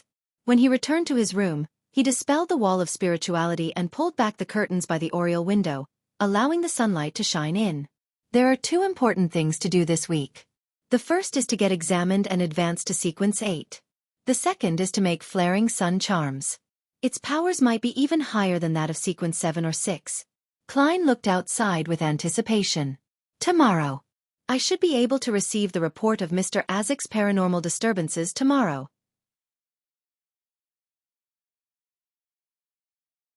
Chapter 160. Seizing the opportunity Tuesday morning. Having completed his mysticism curriculum, Klein didn't look for a quiet corner to read Comparison of Ancient and Modern Names, or Nighthawk's Case Compendium, and instead stayed in the break room to play cards with Leonard, Kenley, and Royale. I only told Mr. Azek to create an opportunity for me to take sealed artifact 3-0782 out. It'll still depend on my improvisation skills to seize the opportunity. Klein's mind wasn't on his cards, so he played terribly. He lost 5 solely in an hour, and he felt the pinch. He planned to concentrate on the game to recover some of his cash. After he bought various ingredients for the flaring sun charms yesterday afternoon, his private stash of cash reduced to less than £1 once again. Plus, he had to pay 2 solely every day for the carriage rental fees to search for the house with the red chimney. As they were waiting for Kenley to shuffle the cards, he picked up the copper penny before him and spun it casually. He suddenly felt Royale's gaze on him. A very intense gaze. What? Klein was first stunned, then looked at the copper penny that was about to fall. Is she wary of me cheating with divination? We're just playing cards amongst ourselves. Do we have to be so serious about this? He suddenly understood and slammed down the penny with a dry laugh. Just then, Dunn Smith knocked on the door and entered. He looked around and said, "There's a situation in Morse Town. Leonard, please handle it." Morse Town? Klein felt his mind jolt as he pretended to ask curiously, "Captain, what kind of situation?" Dunn glanced over and explained, "Recently, there have been a few paranormal cases in the area. Firstly, people would hear sobs when walking past the cemetery and see vague figures flash by. Then, a widow encountered her deceased husband when she woke up to use the bathroom in the middle of the night. She nearly fainted from the fright. In addition, there was an elderly man who lived alone. He began hearing heavy footsteps reverberating in the house all the time. However, silence reigned once again the moment he lights a candle or gas lamp. The people in the town are believers of the goddess, so the local priest reported the situation. No one got hurt, and it almost borders on the level of a prank. It should be Mr. Azek. Klein used an expression and tone that he had rehearsed many times. Captain, there might be a secret link for these paranormal cases to happen so suddenly. In this situation, divination could provide an important clue. I think I can help Leonard. Upon hearing that, Leonard's green eyes immediately locked onto Klein. He was apparently trying to find clues and traces from Klein's face. Dunn nodded first, but remained quiet and hesitant. When Klein saw the captain's response, he immediately added, "Some of these things might require ritualistic magic to purify them." Makes sense. Dunn thought and said, "You and Leonard will head to Morse Town then." Without anyone saying anything else, he additionally added, You won't be able to make it for your combat training in the afternoon. I'll send someone to inform Gawain." Phew, the first step is complete. Klein silently let out a sigh. He quickly packed away his solely and pence. Then, he suddenly paused and looked sideways at Dunn.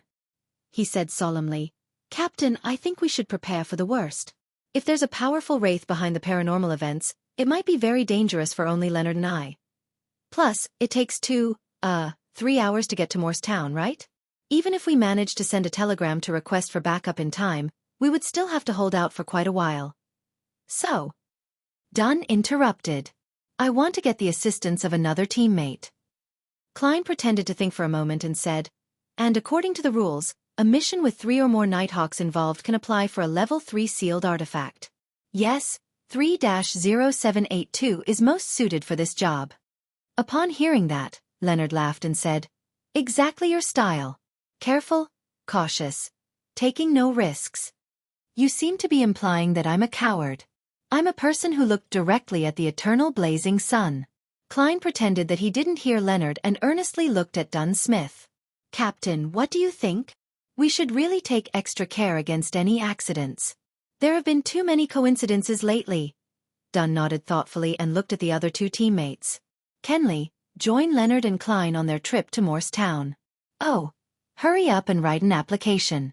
After I sign it, retrieve sealed artifact 3-0782 from Cheney's gate." "All right," the short Kenley said, putting down the cards in his hand. "All right." Klein fist pumped in his mind while he looked anxious and solemn on the outside. At that very moment, Seekatron was monitoring Hood Eugen in the asylum while Fry was on duty at Cheney's gate. Klein left the recreation room and put on his black tuxedo. He took his hat and cane, then waited together with Leonard for Kenley at the stairway that connected to the basement. There was no one there, and it was extremely quiet. Leonard suddenly looked sideways at Klein and said, "I think you'd better give up on any unrealistic dreams." "Ah, what?" Klein replied in confusion. Leonard walked forward and stood by the edge of the stairs. He looked into the darkness of the stairway. "Even during a mission, it will be impossible for you to discover my secret and understand my uniqueness. Bro, can you stop thinking so highly about yourself? Did you think I applied for this mission to spy on you? I didn't even have such thoughts." Enlightened, Klein chuckled. "How can you be so sure that my uniqueness won't help to reveal your secret?" Leonard's expression grew grave, but he then smiled and said, "It will, huh? I shall wait for you to discover it then. When I gather more information and items, I will go to the world above the gray fog to help you do a divination." "You're welcome," Klein thought sarcastically in his head. Soon, the small-framed Kenley brought the mutated sun's sacred emblem up the winding stairs. When Klein felt the unique warmth and purity, he secretly heaved a sigh of relief. He knew that he had finally completed the very first and most difficult step in his plan of siphoning the powers of the eternal blazing sun's divine blood. Then, the three of them left the Blackthorn Security Company and walked to Zutland Street. They walked towards the carriage that belonged to the Nighthawks. "Will the purifying effect bother the horse?" Kenley suddenly asked anxiously. "I don't want a horse that can only praise the sun to pull the carriage." He had been a Nighthawk for longer than Klein, but he was far from experienced. "No, sealed artifact 3-0782 only purifies living entities with a high level of intelligence." Klein lowered his voice in response. "If not, I wouldn't be bitten by insects," he added blankly in his head. "Oh, I see. Haha, I didn't read the information thoroughly enough." Kenley pressed down on his black silk hat and laughed in enlightenment.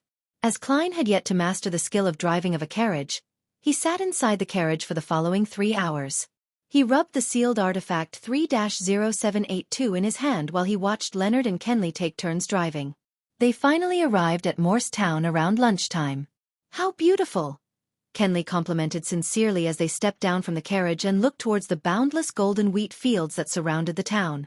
The dates representing the volcanic constellation was coming to an end, and the bumper harvest constellation was going to rule everyone's life. Leonard was in the driver's seat as he looked around and opened his mouth, as though he was going to recite a sonnet. But in the end, he only spurted one sentence: "How beautiful!" Klein held back the urge to laugh as he put on his top hat, took his cane, and got off the carriage. At that moment, a middle-aged man in a black priest's gown walked over. He drew a crimson moon on his chest and said, "Praise the Lady. Are you the friends that St. Selena Cathedral sent to help us?" "Yes, priest sire. May the goddess bless you." Leonard jumped off the carriage and replied with a smile, "We're here to take care of the recent paranormal incidents." Seemingly. The gray-haired, blue-eyed sire saw many townsfolk approaching as he quickly emphasized. Morristown wasn't big. Regardless of which direction one chose to travel in, one would enter the plains within 10 minutes. The people who stayed there knew each other, so what happened earlier had spread. Many townsfolk were waiting for the Church of the Evernight Goddess to send people to resolve the problem. Hence, when they saw that the priest was greeting 3 strangers, they quickly surrounded them out of concern and curiosity. Some tiptoed and some tried to hear what they were saying. Leonard chuckled and said, "Priest, don't worry. We're professionals. Look, we brought holy water, silver daggers, dark sacred emblems, and also garlic." He took out the described items from the inner pockets of his clothes as though he was pulling a magic trick. "Garlic? Are you trying to stink the spirits to death?" Klein found it ridiculous yet funny as he watched Leonard's performance. Sire wore a look of confusion, and he even started to suspect that the St. Selena Cathedral had sent over a bunch of frauds. The citizens who surrounded them revealed gratified smiles, as though they were finally in safe hands. Leonard got close to Priest Sire and explained softly into his ear, "They believe in these things." Without waiting for the priest's reply, he added, "Let's have lunch at the church first. Then, we shall take care of those matters." Yes, lunch is very important. When those paranormal incidents are taken care of, it'll be time to take turns looking after sealed artifact 3-0782, and also the opportunity for me to make flaring sun charms. Hopefully, everything goes smoothly. Of course, making flaring sun charms during the daytime would get the best results. Klein thought, brimming with anticipation. Chapter 161. Inverted mausoleum. Most of the buildings in Morristown adhered to a style that was popular 100 years ago. The most eye-catching building in the town was the Black Cathedral spire. After settling the carriage, Klein and the others quickly finished their lunch of bread, toast, bacon, butter, and coffee. We can still tolerate about 2 hours and 35 minutes of sealed artifact 3-0782's purification. Kenley stood at the door of the church and took out a pocket watch from his suit's pocket. "I suggest dealing with the suspected haunting incidents first to prevent the situation from getting worse. Then we can return to the church and take turns watching over the sealed artifact to recover." Under normal circumstances, Sequence 9, 8, and 7 Beyonders had to stay far away from the mutated sun's sacred emblem for 2 hours to recover completely, or at least an hour if they were to make a partial recovery. "All right. I have no objections." Klein and Leonard spoke in unison. "Then which case should we deal with first?" Kenley asked. Leonard wiped away his frivolous attitude and said, "Let's start with the old man living alone who heard heavy footsteps in his house." "Why?" Kenley asked instinctively. Klein was also interested to hear an explanation. Could this be the intuition of a poet?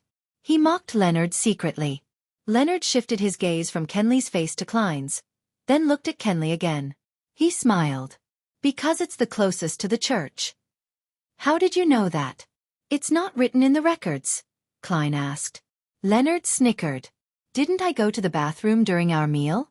I came across a trainee priest on my way back and had a conversation. He told me that Noah's house was close to the church." "Oh yeah, the old man's name is Noah. He sure lives up to his name as an experienced nighthawk when it comes to performing missions." Klein gave a dry laugh. He turned to Kenley and said, "Then let's go to Noah's house first." "All right." Kenley didn't have any objections. They arrived at Noah's house a mere minute later. Noah was an old man with thinning white hair. He had lost his left hand in a war when he was younger and had no choice but to leave the army. He returned to his hometown after he received his compensation. At that moment, he opened the door and looked at the 3 strangers in front of him before looking at Sire, who was rushing over from the cathedral. He said with a raspy voice, "Come in, I hope that you can solve my problem. I heard that you brought holy water, sacred emblems, a silver dagger, and garlic. This is great. My worries have eased greatly. Please forgive my blabbering.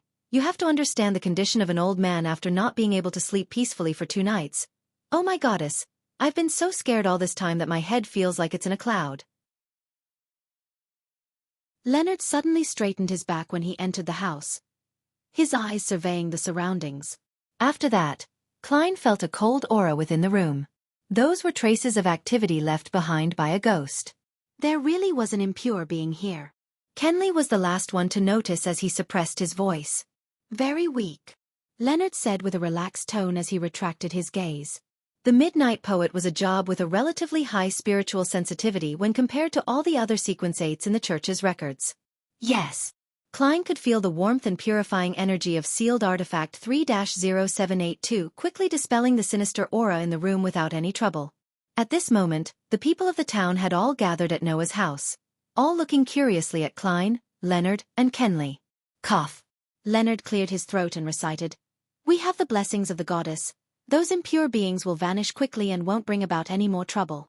After that, he shot a look at Klein for him to perform a purification ritual for everyone to see. "Why me?" Klein shot a look back. Of course, he didn't know if Leonard understood what his gaze meant. But clearly, Leonard understood. He said softly, "You're the expert in rituals. All right, blame me for being the one who volunteered for this mission." Klein tidied his clothes and took out the holy water, sacred emblems, a silver dagger, and garlic from Leonard.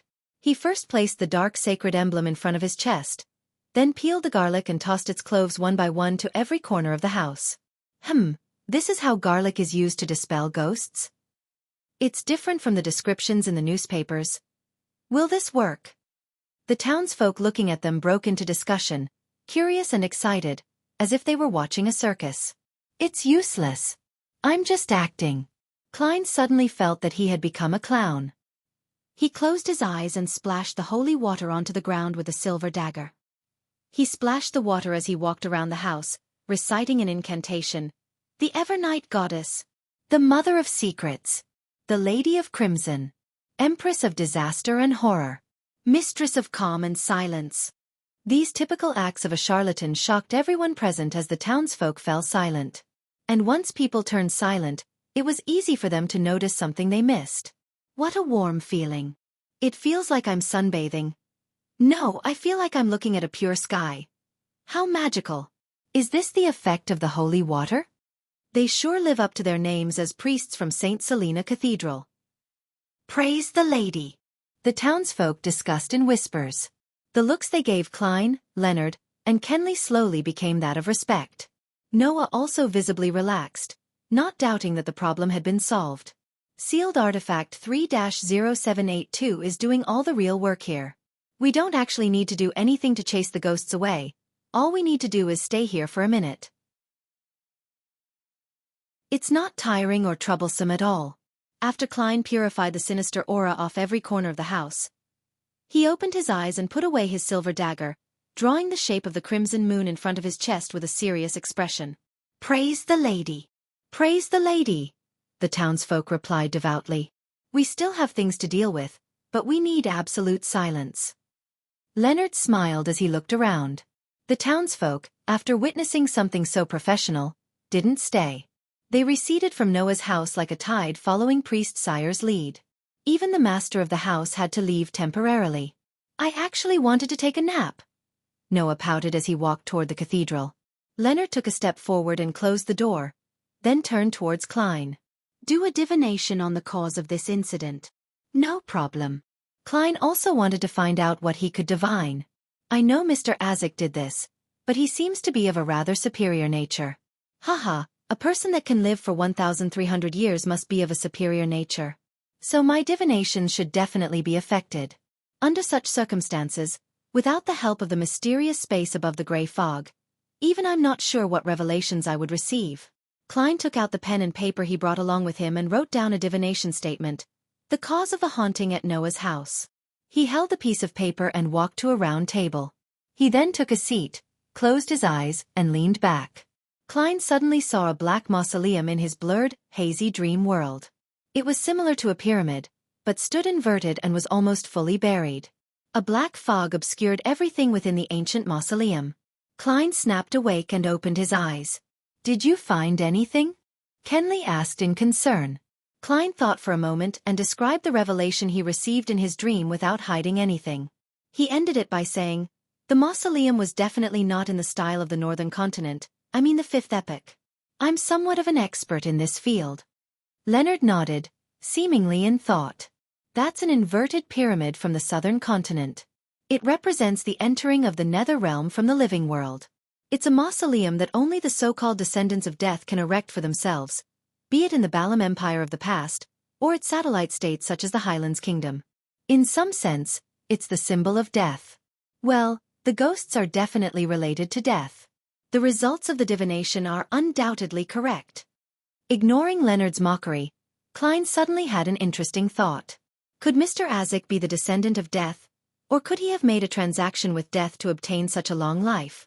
According to a chapter from the Revelation of Evernight, As well as the internal records of the Nighthawks, Death was a malevolent god, once causing a catastrophe in the northern continent at the end of the fourth epoch.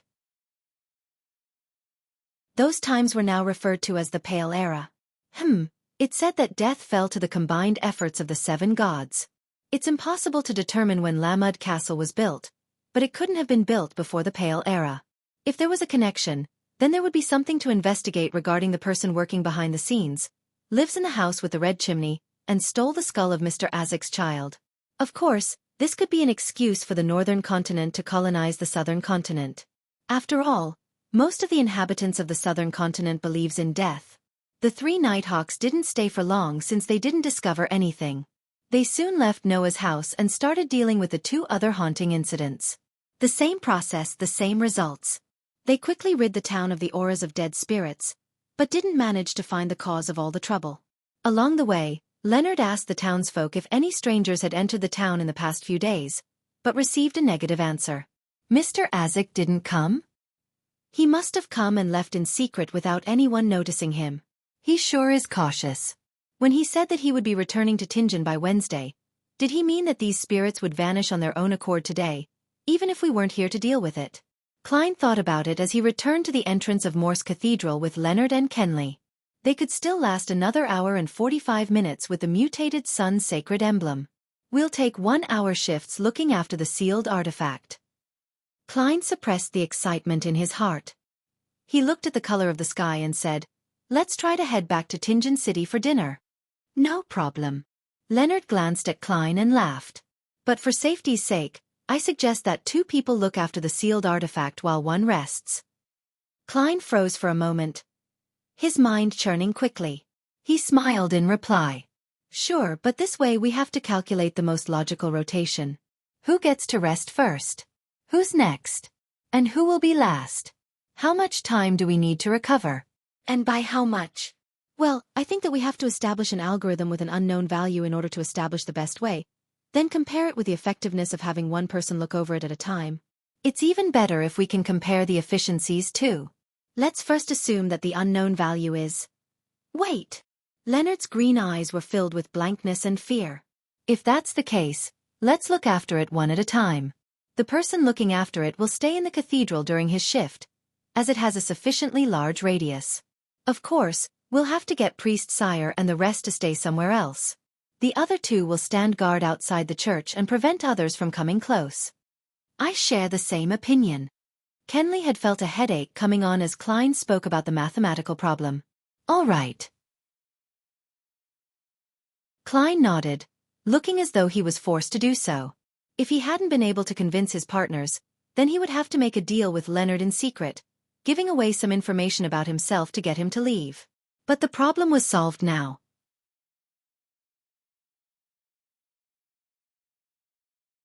Chapter 162. Intense sunlight, weak light shone through the narrow window from high above, making the interior of Morse Cathedral a little more visible. Klein put his top hat on his knee while he leaned his leg against his cane. He sat quietly on the first row of the left pew and looked at the altar before him. There weren't any statues of the goddess except for a massive dark sacred emblem. Its base was black, with a crimson half-moon that was surrounded by radiant points of light. On the wall behind the sacred emblem, there were a few openings which allowed sunlight to shine in from the outside. They were focused into tiny specks of pure light which combined with the dark surroundings to form a scene that resembled that of a lofty starry night sky. None of the traditional gods ever left behind an actual image. Only their symbols are worshipped and glorified by people. That seems to be a manifestation of the command, "Do not look directly at God." Klein let his thoughts wander. He wasn't in a hurry to make the flaring sun charms as soon as he got the opportunity to be alone with sealed artifact 3-0782. He felt that he had to be careful, patient, and had to wait. Within the first 15 minutes, it was possible that Leonard and Kenley would enter at any moment to remind him about points that he should take note of. In this extremely quiet atmosphere, time flew by quickly. Klein suddenly snapped back to his senses as he took out his silver vine leaf pocket watch, flipped it open, and took a glance. 20 minutes have passed. He muttered to himself.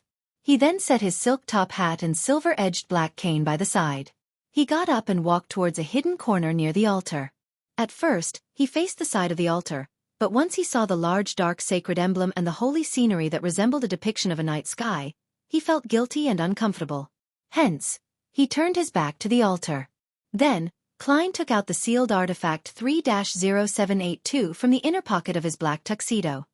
He bent down to place the golden unadorned badge on the ground. Klein took a look at the sun symbol that was filled with abstract meanings. Then he took out a small candle mixed with sandalwood. He put it right at the bottom of sealed artifact 3-0782. That was the dualistic ritual that he learned from the eternal blazing Sunday. He used an item that was closely related to the deity to represent him, while he used the candle to represent himself. He took a deep breath to ease his tense emotions. Klein then took out the items required for the ritual, one after another, including a carving knife, 2 thin gold slices, sun essential oil extracted from the combination of black-rimmed sunflower, golden-rimmed sunflower and white-rimmed sunflower, golden hand-fingered citron powder, and also rosemary powder. After that, Klein adeptly used the silver ritual dagger to guide the flow of spirituality. He guided it to flow around the simple altar and created a shapeless sealed wall. He squatted down, placed the silver dagger down, and extended his right hand. He lit up the candle that represented himself by rubbing his spirituality. Under the flickering dim light, Klein picked up the sun essential oil and dripped a drop onto the flame. With a puff, an illusory fog spread out with the slight scent of sunlight. After burning the fingered citron and rosemary powder, Klein held the carving knife and golden slices. He stood up, took a step back and then recited in Hermes, "The blood of the eternal blazing Sunday, you are the inextinguishable light, the embodiment of order, the god of deeds, the guardian of businesses." Inextinguishable light, embodiment of order, god of deeds, and guardian of businesses were all parts of Eternal Blazing Sun's honorable titles. If there wasn't the prefix of the blood of the eternal blazing sun, the ritual would require the god's response to proceed. If so, Klein suspected that the eternal blazing sun would recognize him as the disrespectful person that looked at him directly. Then, Leonard and Kenley would only find a pile of black ashes when they entered. Plus, the ritual had to be conducted via ancient Hermes, a ritualistic language that stemmed from nature. Only a language without any protection but had outstanding effects could allow an incantation to sidestep around the eternal blazing sun and point towards the mutated sun's sacred emblem. At the same time, as he was stealing the power from a deity, Klein had no way to divine if it would be successful ahead of time. He felt that it would result in him directly dealing with the deity again. So he could only recite the rest of the incantation with a strained heart. "I pray to you, I pray for you to give me strength to complete the flaring sun charm. The blood of the eternal blazing sun. Please transfer your strength into my charm. O fingered citron, a herb that belongs to the sun, please bestow your powers to my charm." As the incantation neared completion, Klein suddenly felt something light up before him. The simple gold badge radiated with an intense light, as though the sun had descended onto the land. Klein suddenly found himself enveloped in extreme heat. His hair was heating up rapidly and was almost on the brink of igniting. His feet felt like they were stepping barefoot on yellow sand that had been exposed to the midday sun, and his face and body were greeted with the hot wind blowing from every direction. In that instance, he felt that he needed to do something to let the burning energies out. Otherwise, he would turn into a human candle. It required almost zero thought as Klein lifted both his hands. While his thoughts were boiling over like porridge, he relied on the combination of his spirituality and the strong winds, as well as his instincts and ritualistic guidance, to begin etching symbols, corresponding path numbers, magical characteristics, and ancient incantations onto both sides of the gold slices with his carving knife. Outside the church, Leonard was standing in the shadows to hide from coming into contact with direct sunlight. Suddenly, the sunlight intensified, like the hottest days of a year in early July. He squinted his eyes and looked towards the sky. He saw that the blue sky had no clouds or dust. It was so pure that it made people gasp with admiration. Such strange weather. Beside him, Kenley also noticed the changes in the sunlight. Leonard responded with a smile when he suddenly turned his head. He knitted his eyebrows slightly and cast his gaze towards the cathedral. Luckily Rosen isn't here. Otherwise, she would be complaining about the sun tanning her skin. Leonard looked away and said with a smile. The blazing sunlight remained intense for a few minutes before it returned to normal. In the cathedral, Klein's carving knife finished the final stroke. As he finished the magical characteristic that represented light, The spirituality on both sides of the gold slices suddenly melded together, as the light converged onto the metal. No, this is even closer to godhood. Klein was finally relieved from the boiling and burning sensations. He examined the two flaring sun charms in his hands with a clear mind. The golden luster on the surface of the charms had turned dim, and the pattern looked ancient yet complex. There was a warm, damp feeling that seeped into Klein's skin bit by bit. Not bad. I finally have a more impressive trump card. Klein sighed emotionally. He set the activation incantation for the flaring sun charms as the word light in ancient Hermes. I want light and there will be light, he quipped, amused. Then, he put the flaring sun charms into another pocket. He didn't put them with the slumber, requiem, and dream charms, because the flaring sun charms would decrease their efficacy period. Yes, the power of the flaring sun charms can be maintained for at least a year, or even longer. Klein reined his thoughts back and looked at the mutated sun's sacred emblem on the ground. It didn't look any different on the surface, and it still gave off feelings of warmth and purity. Klein finally relaxed, and quickly completed the ritual and removed the spiritual wall. At that point, he thought to examine himself. He realized that his clothes were almost drenched, and he was covered in sweat. The edges of his hair were slightly curly too. Thankfully, Klein sighed in satisfaction. He put away his things and returned to his original seat. He was so exhausted that he slept the moment he sat down, until he was woken up by footsteps. His eyes shot open, and he touched the flaring sun charms subconsciously to see if they were still there. You don't look all right? Leonard asked as he entered the cathedral. Klein massaged his temples, stood up, and smiled. I'm nearing my limit. He took out his silver pocket watch and took a glance. Just in time. It's your turn to look after sealed artifact 3-0782. Before he finished speaking, Klein took off the mutated sun's sacred emblem and passed it to Leonard. Leonard watched Klein walk out of the cathedral. Then, he dropped his frivolous attitude and examined sealed artifact 3-0782 attentively and seriously. He grew confused and looked bewildered. After the shifts ended, the three Nighthawks began their journey back. Before that, they told Priest Sire to take note of the town's situation. If there were any paranormal incidents, he was to immediately send a telegram to St. Selena Cathedral. At 7:20 that night, they finally arrived at Zutland Street and returned sealed artifact 3-0782. When he had made sure that the captain didn't notice anything unusual, Klein left the Blackthorn Security Company and arrived home before 8. He took out his keys and opened the door, only to see an unknown figure. It was obviously a maiden who wasn't even in her 20s. She was in an old grayish-white dress, and she was wiping the dining hall with all her might. She had black hair and brown eyes. Her eyes were small, her nose wasn't sharp enough, and her facial features were very ordinary. Who is this? Klein was stunned at first. Then he realized that she was most likely the maidservant that had come for a trial. At that moment, Benson lowered his newspaper and looked at his brother. He smiled and said, "A company that doesn't allow employees to leave the office on time is annoying. But it provides a salary that can counteract any kind of dissatisfaction," Klein replied with a laugh. "When Miss Justice's £300 reach me, I'll inform Benson and Melissa about my raise to £6 a week. That way they would worry less about our family's finances." Klein thought as he put his cane aside and took off his top hat. He walked to the living hall and lowered his voice as he asked, "Have you made a choice?" He had divined the information of the three maidservants the day before, and he had found that all three were suitable. Hence, the decision was left to his brother and sister. Yes, Bella. Weekly salary of 5 soldi. She's very willing and also capable of learning cooking. She hopes that she can become a home chef, at which point her weekly pay will double. Her father is a factory worker at the Tingen Steelworks Union Factory, and her mother is a laundry worker, Benson replied with a chuckle. Of course, another thing that led Melissa and me to the decision is that the other two servants believe in the Lord of Storms, and she is a believer of the goddess. I personally don't mind the believers of the Lord of Storms, but Melissa didn't quite like the idea. It wasn't that Melissa didn't like it. A more accurate description would be, I grieve at their misfortune and am infuriated at their refusal to resist.